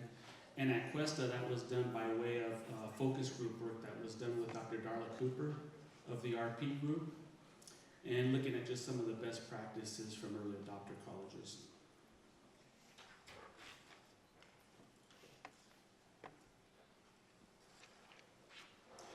Just quick survey, how many of you feel like you have a pretty strong understanding of the framework of Guided Pathways? Raise your hand. Okay, great. I put together a quick multiple choice, but Guided Pathways is, how many of you believe Guided Pathways is a set of programs and services designed to assist students in completing in 2 years? How many of you believe that Guided Pathways is a new initiative designed by policymakers at the state? Good. How many of you believe Guided Pathways is an exciting new opportunity to reimagine how we serve students at Cuesta College? Excellent, okay. That's exactly by definition what it is. It's an institutionally structured approach to reimagine how we serve students to ensure that they meet their educational goals in the most efficient way possible. This is through promoting effective enrollment decisions and course taking patterns. The enrollment decisions is a really important point to highlight, because I get the opportunity to speak with a lot of students who are on academic probation. And one of the recurring themes I hear from students is really this whole notion of time management in creating their course schedule, how they enroll in courses. And one of the things I see is for many of our students who experience academic difficulty at the college level is oftentimes they're trying to take too many units, we're working full-time while balancing other life priorities. And what happens is it's that whole concept of time management in trying to accomplish their studies and move on in their educational goal completion. So how we work with students, now that's not to say that a student working 40 hours a week can't take 15 units a semester. However, it does need to be looked at from the institution in terms of the students on a case-by-case basis. In addition, it's about providing support services to students from the point of inquiry all the way through to enrollment and ultimately through educational goal completion. So as mentioned earlier, the Guided Pathways framework operates within a paradigm of 4 pillars.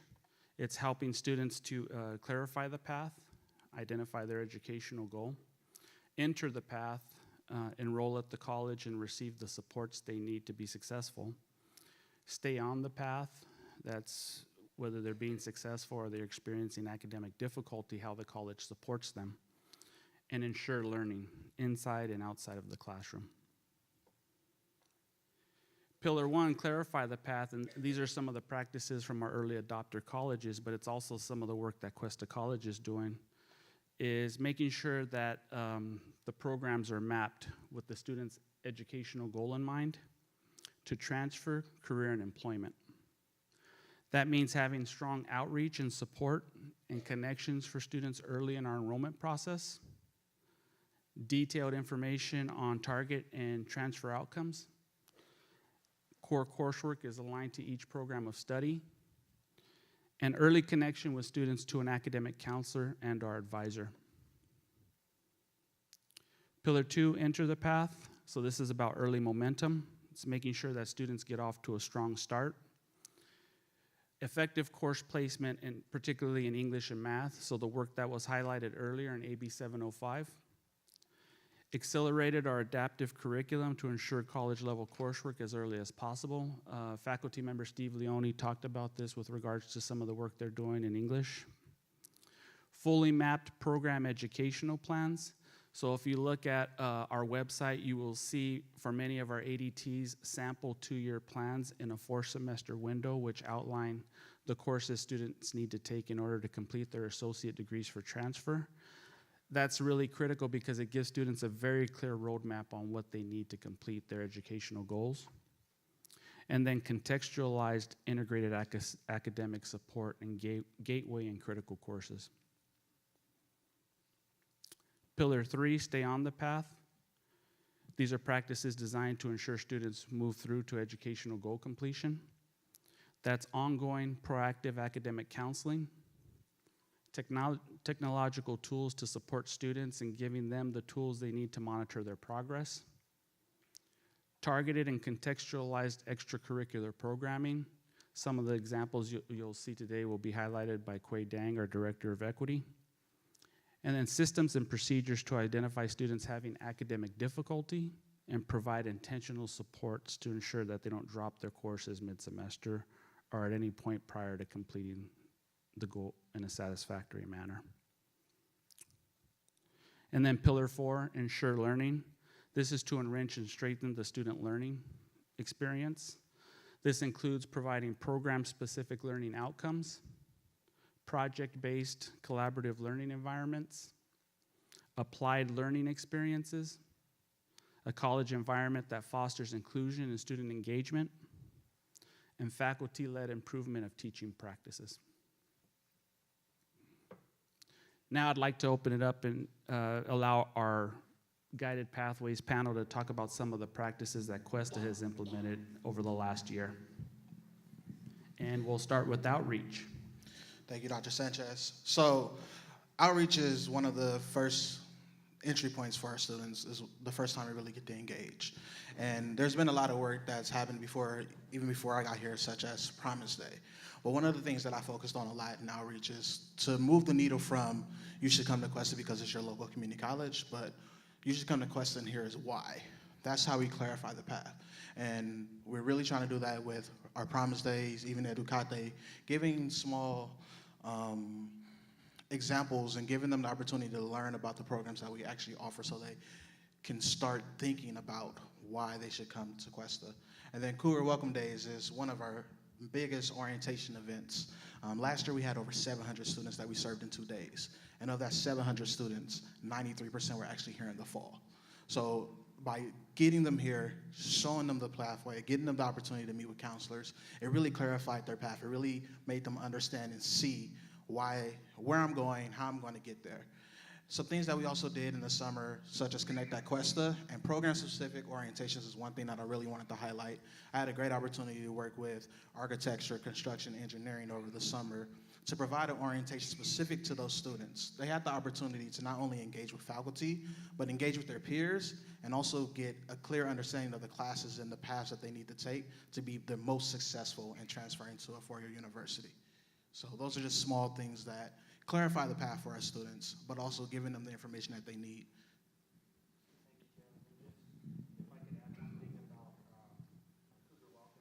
Not only did that include a transition for our students, for our first-time high school students, they were fully matriculated 6 weeks before graduating from high school. And based on a research best practice, it also involved parents and family in the enrollment process. So very proud to include that in Cougar Welcome Days. Thank you, Jeff. In reach. All right, so once our students are here, how do we keep them here? How do they become successful? Before I get into my example of InReach, I wanted to talk a little bit about equity being really embedded in guided pathways and a core value of guided pathways. And equity is getting students the right support in the right environment. And so my example is really tailoring to what that right support and right environment is. One of the things I wanted to mention is how students in the Student Success Center are experiencing that right support during that right time. So my highlight is Study-thon and Midterm Madness, and those who don't know about that, it's a time during really crucial times where students need extra help, and that's usually during finals or close to the deadline to withdraw. We provide late hours and weekends for extra tutors and faculty partnerships so students can get the extra help when they need. And the reason why I bring up this example as an in-reach effort as well as being supportive of the Pillar 3 and 4, stay on the path and ensure learning, is that it's not just getting students the right help when they need it, but it's really fostering these learn and linger spaces that I think we need to do more on campus, and that it's become really successful in the Student Success Center. So not only are students collaborating and working with others and contextualized learning in all their different classes, but they're building relationships with faculty, they're building relationships with staff, and meeting friends and creating that sense of belonging that they really need to be successful here. So the more we can create these learning linger spaces, the more they're gonna feel connected and engaged in the work they do, and hopefully stay on the path and ensure learning. Thank you, Quay. Meta majors. Hello. So if you don't know me, my name is Lara Baxley. I'm chemistry faculty, so I'm going to talk today about meta majors. So I think a lot of people, when they hear guided pathways, they've learned and heard enough about guided pathways that the first thing they think of is meta majors. And as you're learning, or if you didn't already know, you're learning today that guided pathways is so much more than meta majors. But I do want to talk a bit about meta majors today. So first of all, if you don't know what a meta major is, it's a collection of academic majors that have related courses. And what they do is they cluster groups of degrees and certificates that are similar from a student perspective. And we don't have to call them meta majors. Meta majors is really the term that we use when we talk to our colleagues at other colleges. What are your meta majors? But when these become live for students, we're probably not going to be calling them meta majors. So some campuses call them interest areas or program clusters or career and academic pathways. There are many other examples out there. So that's something that we can decide as a college. And next, Here's an example of how meta majors might be clustered, and these might look really familiar from when Erin was showing the orientation and asking what is your interest. I think that list was pretty much this list right here, pretty close. So you can see that a meta major is a group of majors that all have something in common, and as you saw with Erin's demonstration, they're going to have similar entry coursework, particularly in math. And I do want, before we move on to the next slide, I do want you to notice that the one on the bottom there is exploratory. So those are for students who really don't know what they want to do. They can start in something, at least. We give them a place to go. Okay, so why is meta majors a part of guided pathways? Why are we doing this? So this is going to help, oops. This is going to help students narrow their program interests early. So somebody said to me earlier today, so guided pathways, meta majors, that's really about narrowing choices for students. And it really isn't about narrowing the choices. The students are still going to have the choice of 157, is it? Majors or programs or certificates that they can choose from. But rather than getting that long 157 list from the beginning, they'll get this list of however many, 6 or 7 meta majors that will narrow their choices. So if a student comes in and they know that I want to be a psychology major, I know I want to get an ADT, they can do that. But if they just have an idea, well, I know that I like art, but I'm not really sure what kind of art I want to do, well, maybe they can go into this arts meta major and then from there start taking some art classes in the beginning and narrow their choices from there, along with some counseling and some faculty advising. They ensure that students register for relevant courses that add up to a degree program. So if a student comes in not knowing what they want to do, they can get started taking some courses that will help them get a degree eventually, rather than taking random courses that aren't going to lead to a degree. They include program maps, which Heidi's going to be talking about in a little bit, so I'll let her talk about that. And they create cohorts of students with related interests, so we can get these students together who all have similar interests. And they can align advising and student services within a meta major. Okay, so how are we going to develop meta majors at Cuesta College? So first of all, we are going to get input from faculty. I noticed today when I was going through this that I typed student. We're not going to get just one student input. It will be students, plural. Staff, we need your input on this as well, and administrators. We are going to be looking at combining programs that have common early courses, particularly math. And we're going to make sure that these make sense to students. So we're going to show our draft meta majors to many groups of students from different levels, including high school students, to make sure that they make sense to them. And another person said to me a while ago, so are we just going to throw out all that work we did at the Guided Pathways Summit in 2017 when we sorted, those of you who are there, we sorted programs into different possible meta majors? That's our starting point. We're going to start from that. We're not throwing that away. So we're going to continue on with that. And if you are not aware, we now have a Guided Pathways implementation team, and we're going to start meeting in January, and so this is going to be one of the first things that that team is going to undertake. Okay, thank you, Laura. Associate degrees for transfers, mapping. My name is Heidi Weber, and I'm a counselor here on the San Luis Obispo campus, and Lara's Guided Pathways co-chair. And I just wanted to piggyback a little bit on what she mentioned about the areas of interest that she mentioned and the ones that were on Erin's slide for these guided self-placement. Those were actually the most common groupings and titles of actually all that work that we did across the street about a year and a half ago. So those are directly related to all the work that the faculty did previously. So like she mentioned, it's a starting point, but I wanted you to know that that was how those were created. So what you're looking at right here is an associate's degree for transfer map. This is a two-year associate's degree in science for transfer in business administration. Many of these are mouthfuls, so I picked business mainly because it's pretty straightforward.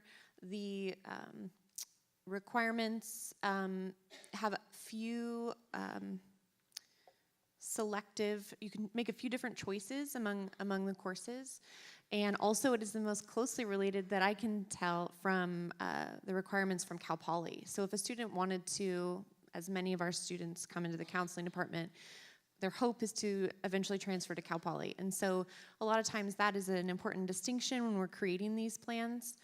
But I just wanted you to know that this hypothetical 2-year plan could work for a student who is hoping to apply and transfer to Cal Poly in business.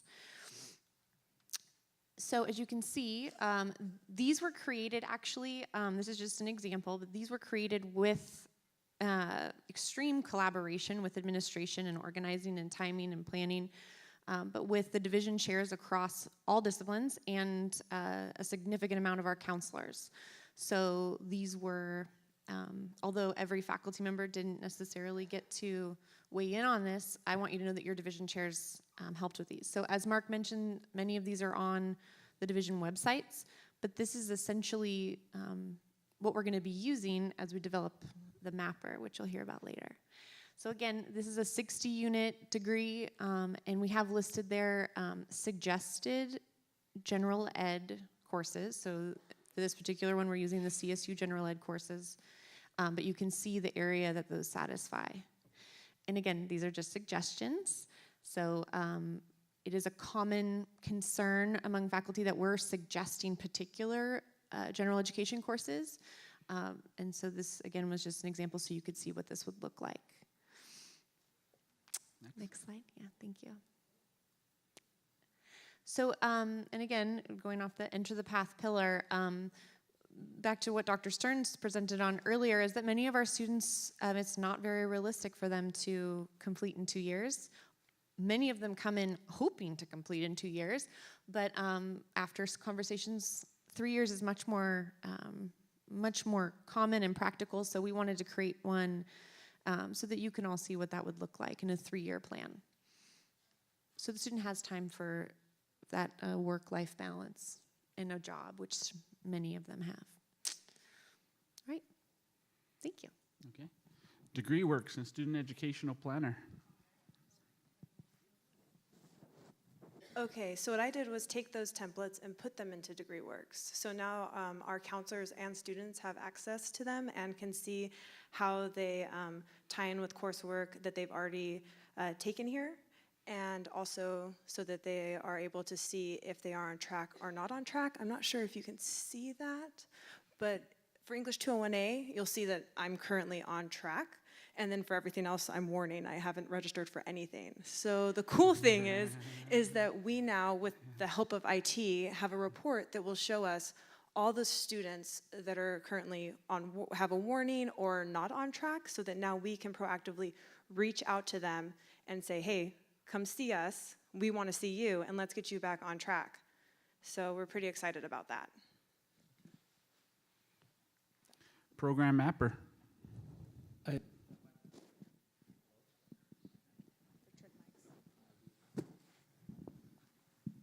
I think that might have been a FERPA violation.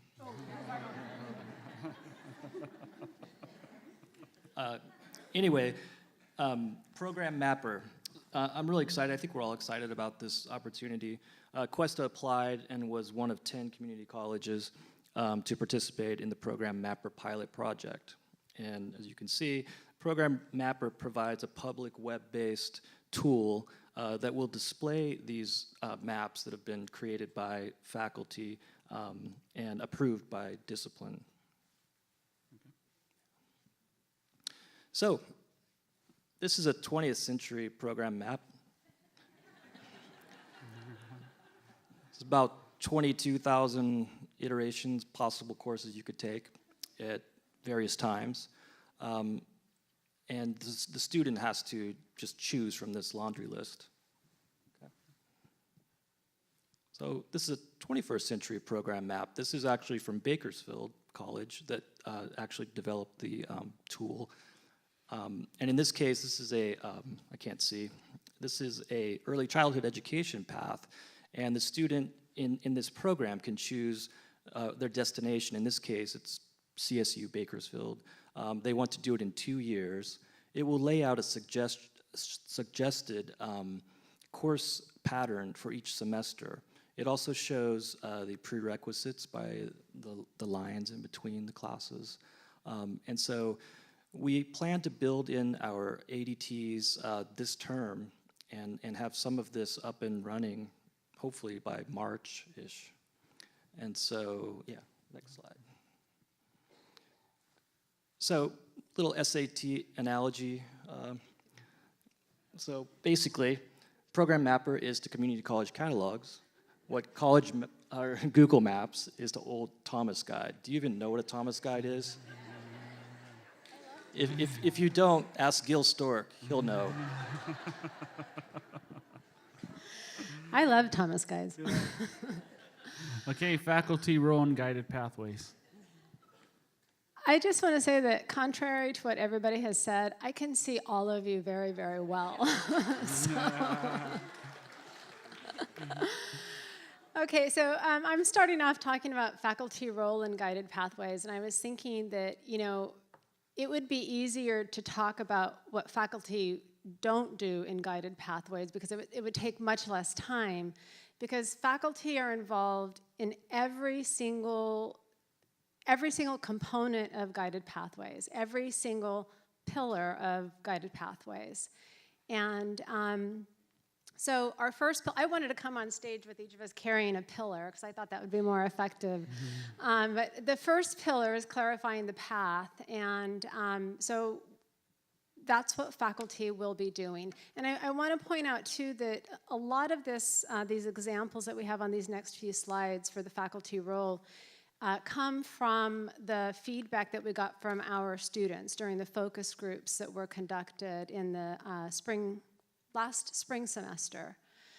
And what our students were telling us that they want from faculty, they want to hear from their instructors, how does this class connect to what I want to do for a living? How will it connect to my career choice? They would like to have that conversation, not just with counseling. They love our counselors. That came out in the focus groups as well. But who do they see every day? They see their faculty. And they're interested in psychology. They're excited about their psychology class. And so they want to be able to talk with their instructor and find out, like, what can I do with this? And they want them to be able to talk about their career options, ultimately, within that discipline of study. For the next pillar, enter the path.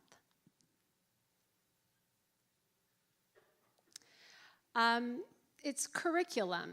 This is where faculty, and faculty have purview over curriculum.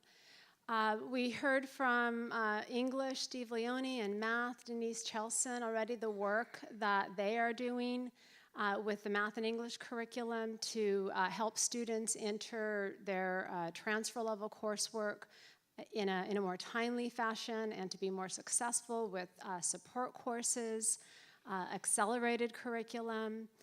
So we're doing a lot of this work already, and that's something else that I wanted to point out is that Guided Pathways is not new. We are doing a lot of this work, but we're doing it off in different groups by ourselves, and it hasn't been a well-coordinated effort, and it's not to scale. And so that's the purpose of Guided Pathways, and the role of faculty is to try to bring all of this really good work that we're already doing and bring it to scale. So from there, I'm going to pass it on to my colleague, Lara Baxley, and she'll talk a little bit more about faculty role as well. Yes, so I'm going to be talking about the other two pillars that faculty, so how faculty can be involved in them. So in terms of staying on their path, faculty can provide academic advising to students in their meta-major cohort. This is not counseling, by the way. This isn't, these are the courses that you should take to get your ADT. They go to counselors for that. This is, what's the difference between these two courses? If I'm interested in this particular aspect, which of those two courses would I take? What am I going to learn in this course that's going to be applicable to my career? That's sort of advising. Create opportunities for students to connect and build community inside and outside of the classroom. Offer faculty-led meta-major mixers, won't that be fun? And identify your struggling students and intervene as early as possible. And so this isn't just early alert. Early alert is one aspect of that, but we can do that on a personal level as well. We can send a direct email from us to a student or talk to a student in person if we see that they're struggling, if we see that they're not coming to class. So those are some things we can do for that pillar. Okay, and then the last one is ensure learning. Well, of course, that's what faculty do, but what are some specific things under the Guided Pathways umbrella? Offer diverse teaching approaches for a diverse student population. This is a big one in the focus groups is technology, use of technology. Students said over and over again that they love Canvas and they particularly love the gradebook. And I have heard out of the mouth of several students actually, when talking about these focus groups, students will say, you know, you should offer some professional development for faculty on how to use Canvas so that they know how to do it. Cynthia, by the way, does provide a lot of workshops on how to use Canvas. So I'd really like to encourage you to use Canvas at least to some degree and at least use the gradebook because students just love the gradebook.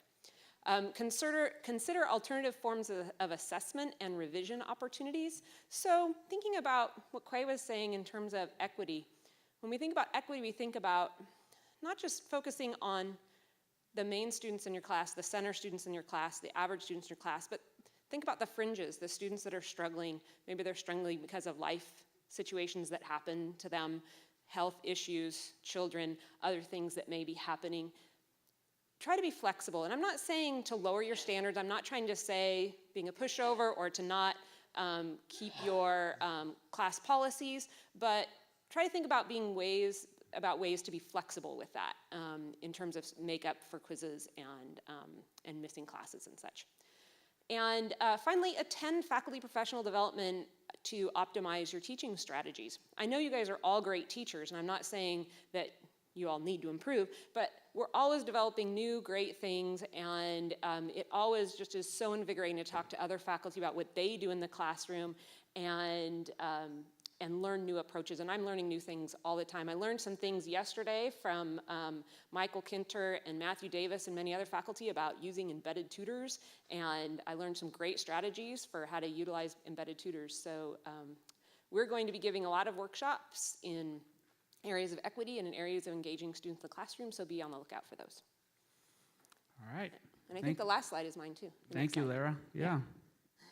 Yeah, because I wanted to make sure that you save the date for our next big Guided Pathway event. We are going to have many smaller events. We are going to have many workshops, many working meetings, and I would really like to encourage all of you, staff, administrators, faculty, to show up to these workshops to help us. We are a team here, and we're gonna have the Guided Pathways implementation team, but we need as many voices as possible in the room when we're talking about Guided Pathways implementation to make sure that we do it in the best way and to make sure that we don't forget things. But one of our big things that's coming up is on Friday, March 22nd, we're going to have a guest speaker, Rob Johnstone, come here, and he will give a keynote talk, and then he'll also give a workshop, and then we will also have other workshops that day around that, and we're going to have some fun social time too, so make sure that you put that on your calendar for that Friday in March. Okay, excellent. Okay, now's the portion, when we designed our presentation, we intentionally created a 15-minute window opportunity so that people in the audience can engage our Guided Pathways panel. So if anyone has any questions for any of the panel members, I'd like to open it up for questions.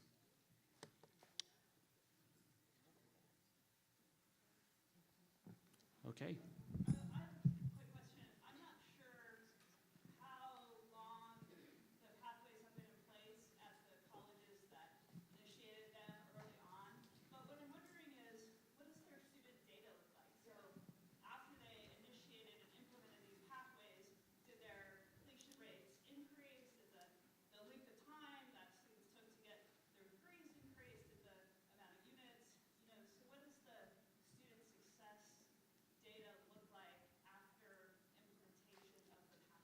Yeah, great question. So when we were highlighting some of the work from the early adopter colleges, the reason why I highlighted those bullet points under the pillars was because, and the early adopter colleges all had different data sets depending on when they instituted their changes. Bakersfield instituted their guided pathways work about 7 years ago as an early adopter college. And the reason why I highlighted those specific objectives under the pillars was because they were able to demonstrate that they moved the needle. I actually have the data sets, but they actually moved the needle in the right direction on all of those objectives in the pillars. So, and I can share that with you if you'd like. I just didn't bring that as a part of the presentation. Yeah. Mm-hmm. Yes.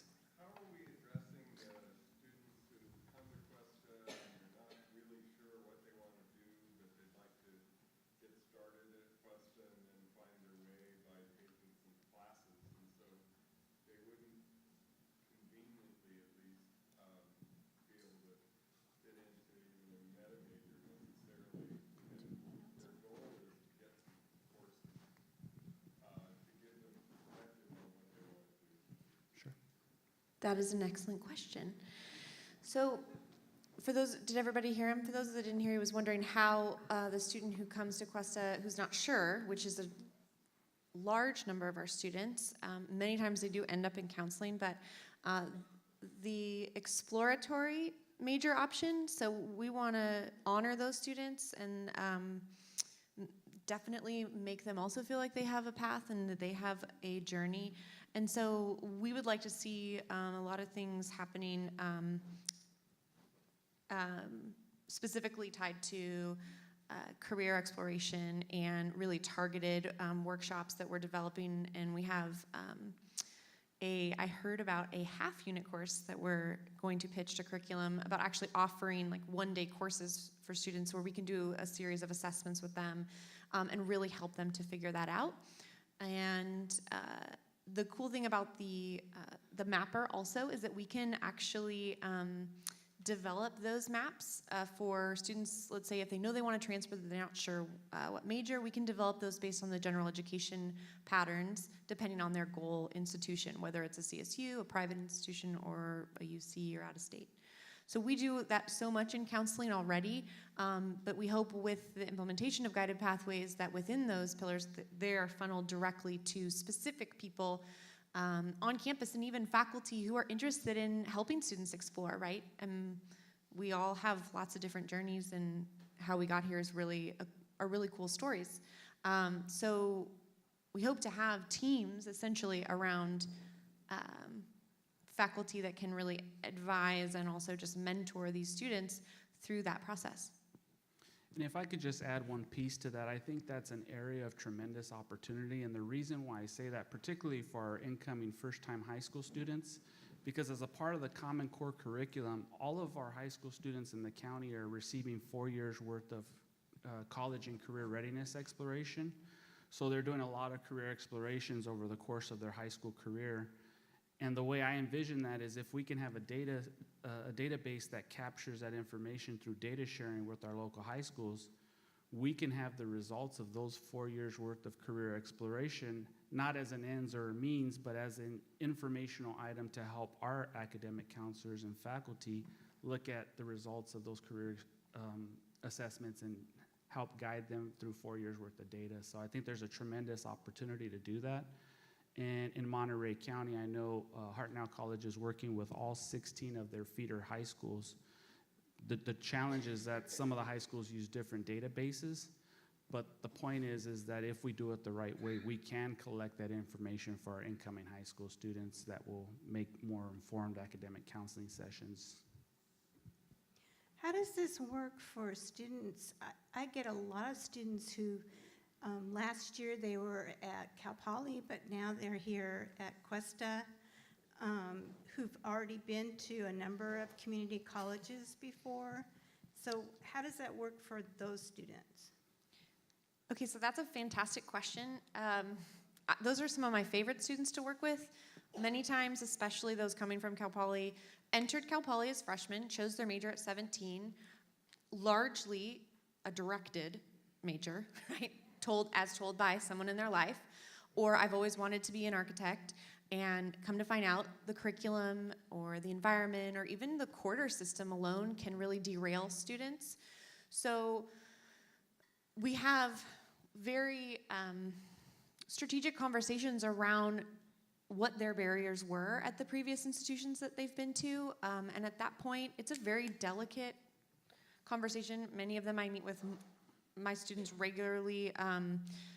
And it's a confidence issue, because oftentimes from Cal Poly they get disqualified or DQ'd. So they're sent here, sometimes they have a contract, sometimes they don't. The contract usually includes, you need to complete these courses with this GPA in this amount of time, or you're just toast. So some students are able to return to Cal Poly. They've met their requirements and return to their major. But a lot of times it is not only a decision shift, but we have a lot of conversations around having conversations with your parents about the fact that you got disqualified from Cal Poly, or that, I have had a student who didn't tell his parents that he was completely failing out of Cal Poly, and then they all came into my office last week. They're like, we just found out. I'm like, oh, great. So, but it's really breaking down kind of how you made that decision, what worked, what didn't, and how can we help you at Cuesta explore either a different major and or return, and really support you through figuring out who you are. A lot of times it's the mental health issues that really become the barrier. So when we're looking at transcripts and we see it all, a lot of times they're asking, how can I get back, or how can I change those grades? And if they want to change their major and they want to return to Cal Poly, they actually have to apply just like any other transfer student if they're not able to return to their college at Cal Poly. Some very rare cases, they're able to go back and then change majors within the system. But if anybody knows, Cal Poly is really difficult to change your major once you get there. So I think that we could really increase our efforts in highlighting our general education offerings for lower division students at our neighboring institution, and help to increase our community and our connection, but also those students have a really hard time getting classes. And we sometimes have a hard time filling our classes. And to me, that just doesn't really make sense, and ours are way cheaper. So I think that as a community, we could do a lot of things to improve that for students, and also for us as a college. But you bring up a really great point. It is an increasing number of students, and often the highest achieving in high school that I've seen. So they come in with, 5 or 6 AP classes, and they just tank at Cal Poly for lots of different reasons. But a lot of times it's the mental health, and they tend to really love Cuesta and love not necessarily 18 weeks, but they love the semester system, and they like that they can just come in and see whoever they want. They don't have to go to a specific person. So I would love to see how we can increase those offerings.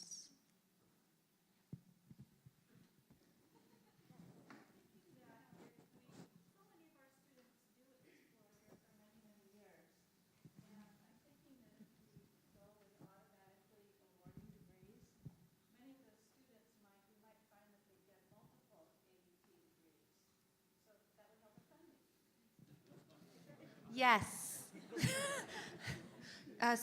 Students, the automatic degree conferral is a game changer. Many times I meet with students, I'm like, did you know that you actually have 3 degrees if you just fill out these 3 forms real quick?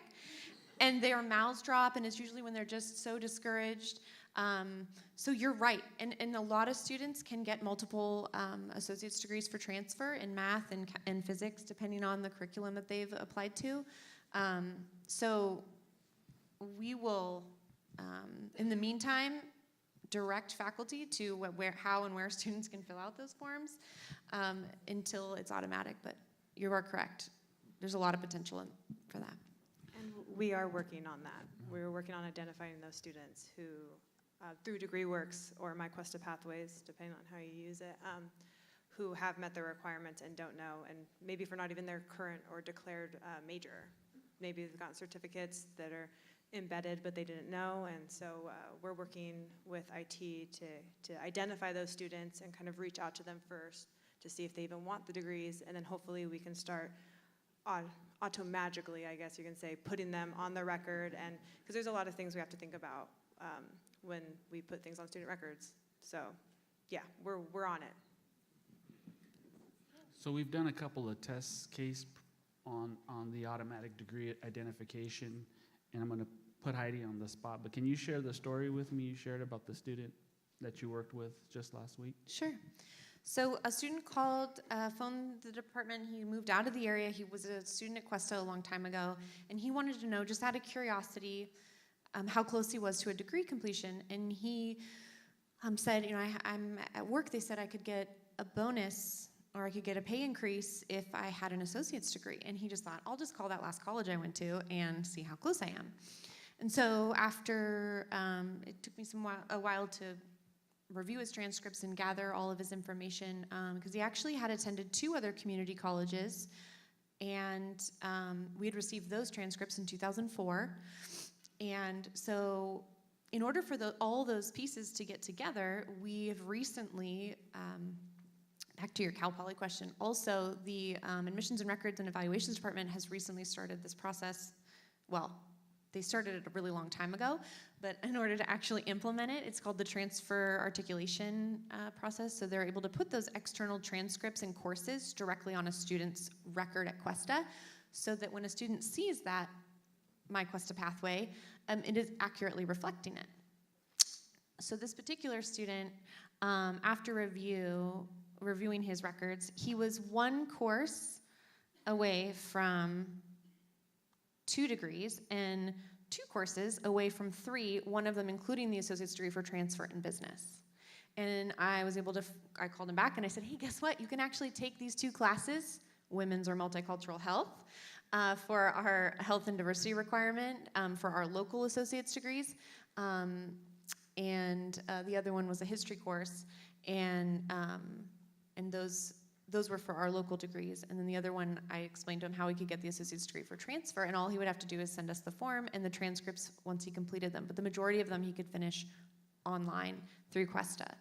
And he was pretty excited about that. So that's just one example. Because he's not a current student, those transcripts aren't getting evaluated. It's not necessarily one of our current priorities, because we want to prioritize our current students, but there's lots of potential.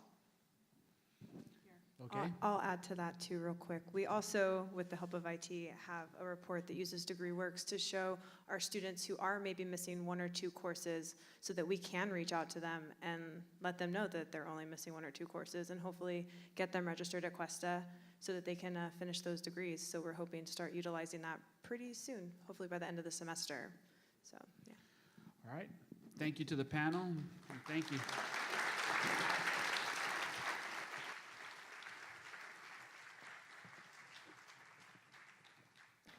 Thank you very much for sharing that update on guided pathways.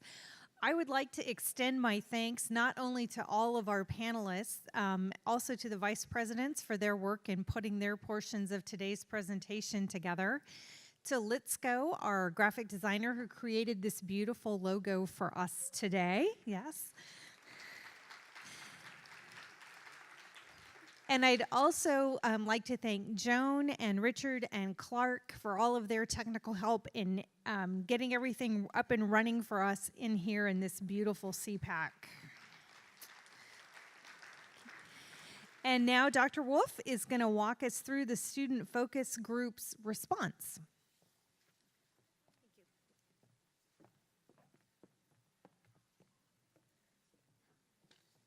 Okay. Oh, everybody's standing up now. That's nice. I'm going to come over here. Is that on? Yes. As you remember, and this is really quite interesting today because you can kind of see a theme throughout of we've been doing a lot of work in guided pathways. This is included in guided pathways.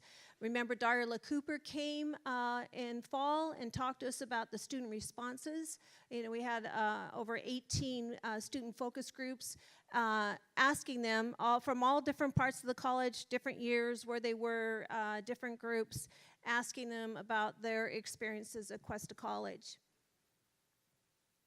So this report that we had, that we commissioned with the RP group and Darla Cooper did for us, it was already put in our guided pathways plan that we had to submit last year to the chancellor's office. What happened on opening day in fall was the executive summary. We know that the final report was posted on the website, so you all had an opportunity to read the final report. College Council, in collaboration with the Academic Senate, we chose a task group to take that report and make recommendations. And they did that, and they did a phenomenal job, and that's what I'm going to talk about today. And the task group developed 14 recommendations. And with these recommendations, they had actions that they identified, and they created a timeline, and which is over 3 phases over 3 years, and they identified positions and committees that are accountable for the activities, and they're all related to the recommendation.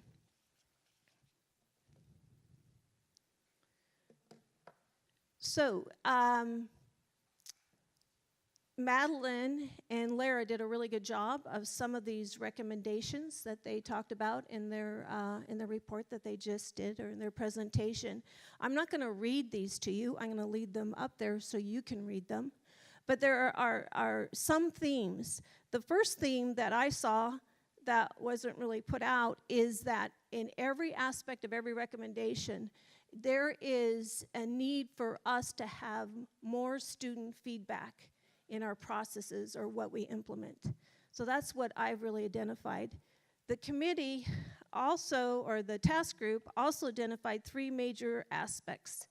The first one is that instructional faculty can be more involved in student engagement. That was the #1 finding that they came out with this, and the #1 recommendation.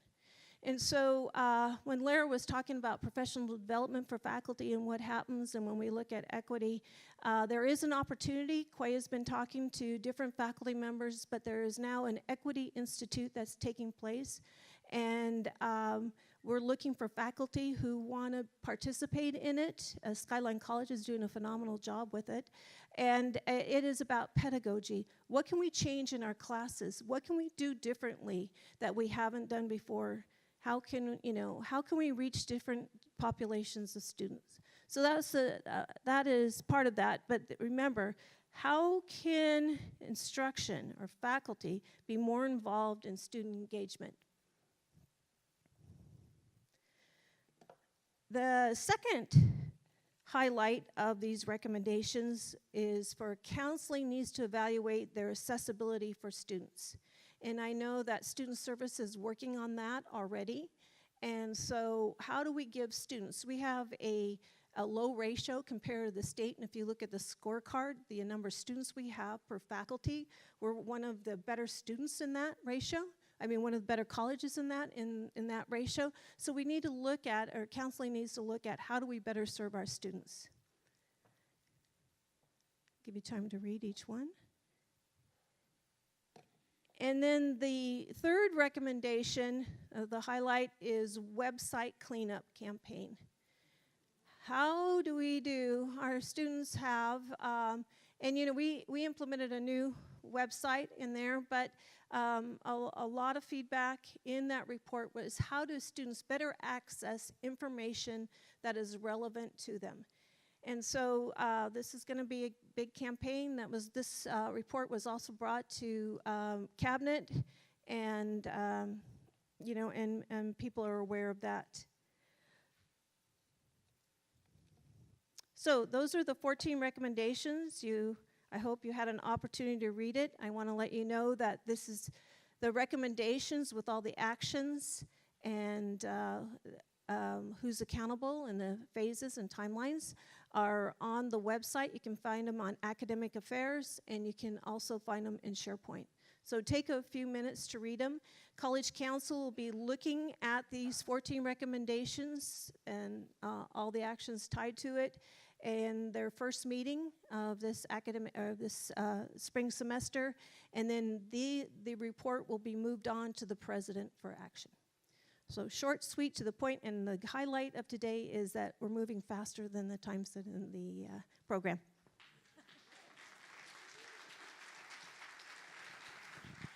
Thank you very much, Deb. And I have another big thank you, and I'm sure that they have already left this space, but I have to thank Todd and Cindy for their tremendous work in making today happen. They always do such a great job.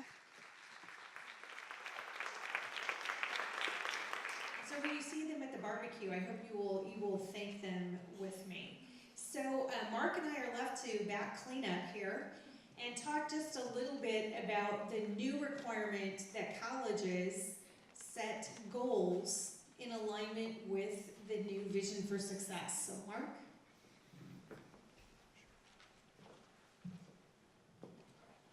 So with regards to the Vision for Success, in July 2018, the California governor and the state legislature developed a new student-centered funding formula. The legislation sought to strengthen the link between financial planning and broader college goals. Specifically, it requires that districts must adopt college-level performance goals.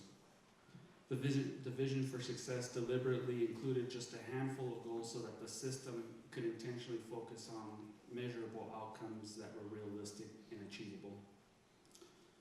The ultimate aim is to assist students to completing their educational goals, whether that's certificate of completion, transfer, degree, a good job, or a career. The Vision for Success goals reflect this ultimate mission, as well as the need to serve the state of California efficiently and equitably. The 5 goals, again, focus on completion, transfer, unit accumulation, workforce, and equity. So it's interesting that this came to us not only from the Vision for Success, but then it was legislated with the SCFF. So you start to see how all of these pieces are fitting together. And what was legislated also included that by December 15th, I had to certify with the State Chancellor's Office that our board was aware that we were going to be adopting goals, and that we have a deadline of May 31st to be able to submit our new goals to the Chancellor's Office with a crosswalk of how they link to this Vision for Success. So at the January board meeting, we provided the data that we currently have around these brief set of goals for the trustees to be able to see where we stand and just really understand how aspirational the goals are from the Chancellor's Office. So completion is goal number 1. And currently, the data that's available to us to base our new goal on is the completed associate degrees and Chancellor's Office approved certificates for the last 3 years. And these are the numbers for Cuesta College. And what you will see is a very significant growth in the number of our Chancellor's Office approved certificates. So that is tremendous. The goal for the Chancellor's Office is that an increase of 20% by 21-22, which means that Cuesta would award 653 associate degrees and 412 certificates in 21-22. With regards to transfer, the system-wide goal is to increase by 35% the number of students in the system that transfer annually to a UC or CSU by the year 2021-2022. It should be noted that some clarification came by if a student graduates from a private, that also gets applied to this percentage as long as that university is in the National Clearinghouse. In 2016-17, Cuesta College awarded 396 associate degrees for transfer, and 343 students transferred to a CSU or UC. When Cuesta College achieves this goal of a 35% increase, we will have 463 students transferred to a UC or CSU. You see really how lofty these goals are when you see the progress in our history over the last 3 years. Goal 3 is around unit accumulation, and folks, this is really where the good news lives. Cuesta is doing very well, and we are very consistent in terms of the number of units that our graduates hold when they walk across the stage. The statewide goal is 17, or I'm sorry, is 79. 17 would be a little short. A goal of 79 total units, and that too is to be in place by 21-22. Currently, the statewide average is 87 units. So you can see that Cuesta students are completing with a package that's much closer to the target than many of our colleague institutions. For workforce, the Vision of Success establishes the aim to increase system-wide percent of exiting career and technical education students who report being employed in their field of study from the most recent statewide average of 69% to 76% by 2021-2022. The 2015-2016 Cuesta College data is encouraging as 73% of our career and technical education students report being employed in their field of study. However, only 37% are earning a livable wage. This aligns with the most recent economic forecast report, which confirmed the living wage challenge in the greater San Luis Obispo area. What's interesting to me in this area in particular is I wonder how many of us have degrees that would indicate as educators at a community college we are in our field of study. And what about the individual who's highly successful but just chose never to pursue their original a career in their original field of study? So there's lots of interesting things around this particular outcome, and it's going to be interesting to see what else might be added into that formula. The final goal is equity. And this is really exciting. This is really where we have significant opportunity and challenge ahead of us. At Cuesta College, we have a more than 40% difference in the completion rate of our students who come in who are prepared for college level work as opposed to those who are not. We are seeing a tremendous amount of change. You've heard it today about all of the things that we are putting in place to change that outcome. The goal here is a 40% reduction in that gap by 21-22, and for the gap to be gone by 26-27. And the gap looks different depending upon the institution that you take a look at. And I'm going to tip my hat and let you know how much of a numbers nerd I really am. But I dug deep into that national data because I started to become fascinated by what was there. And we're going to post this, and we have links, so if you want to get to the data sources, you are welcome to. But that national number of 38.53% of community college students completing in 6 years, I wanted to see what the highest performing groups were doing. And when I took a look at it, white students are completing at 46.71%, Asian students at 46.81%. That is the best nationwide. It's not good. It's not good. But what we have seen today that's happening at Cuesta College really is exciting. It is really transformational, and what I have observed over the 6 months that I have been here is a daily commitment and investment in students where they are having the opportunity to feel nurtured and valued and directed, and all of those 6 success factors that we know make a difference. And ultimately, this is our goal for all of our students. We want to see all of them celebrating that they are done. So I thank you today. Thank you for being here. Thank you. You were a fantastic audience for a long period of time, and it's greatly appreciated. Have a wonderful semester.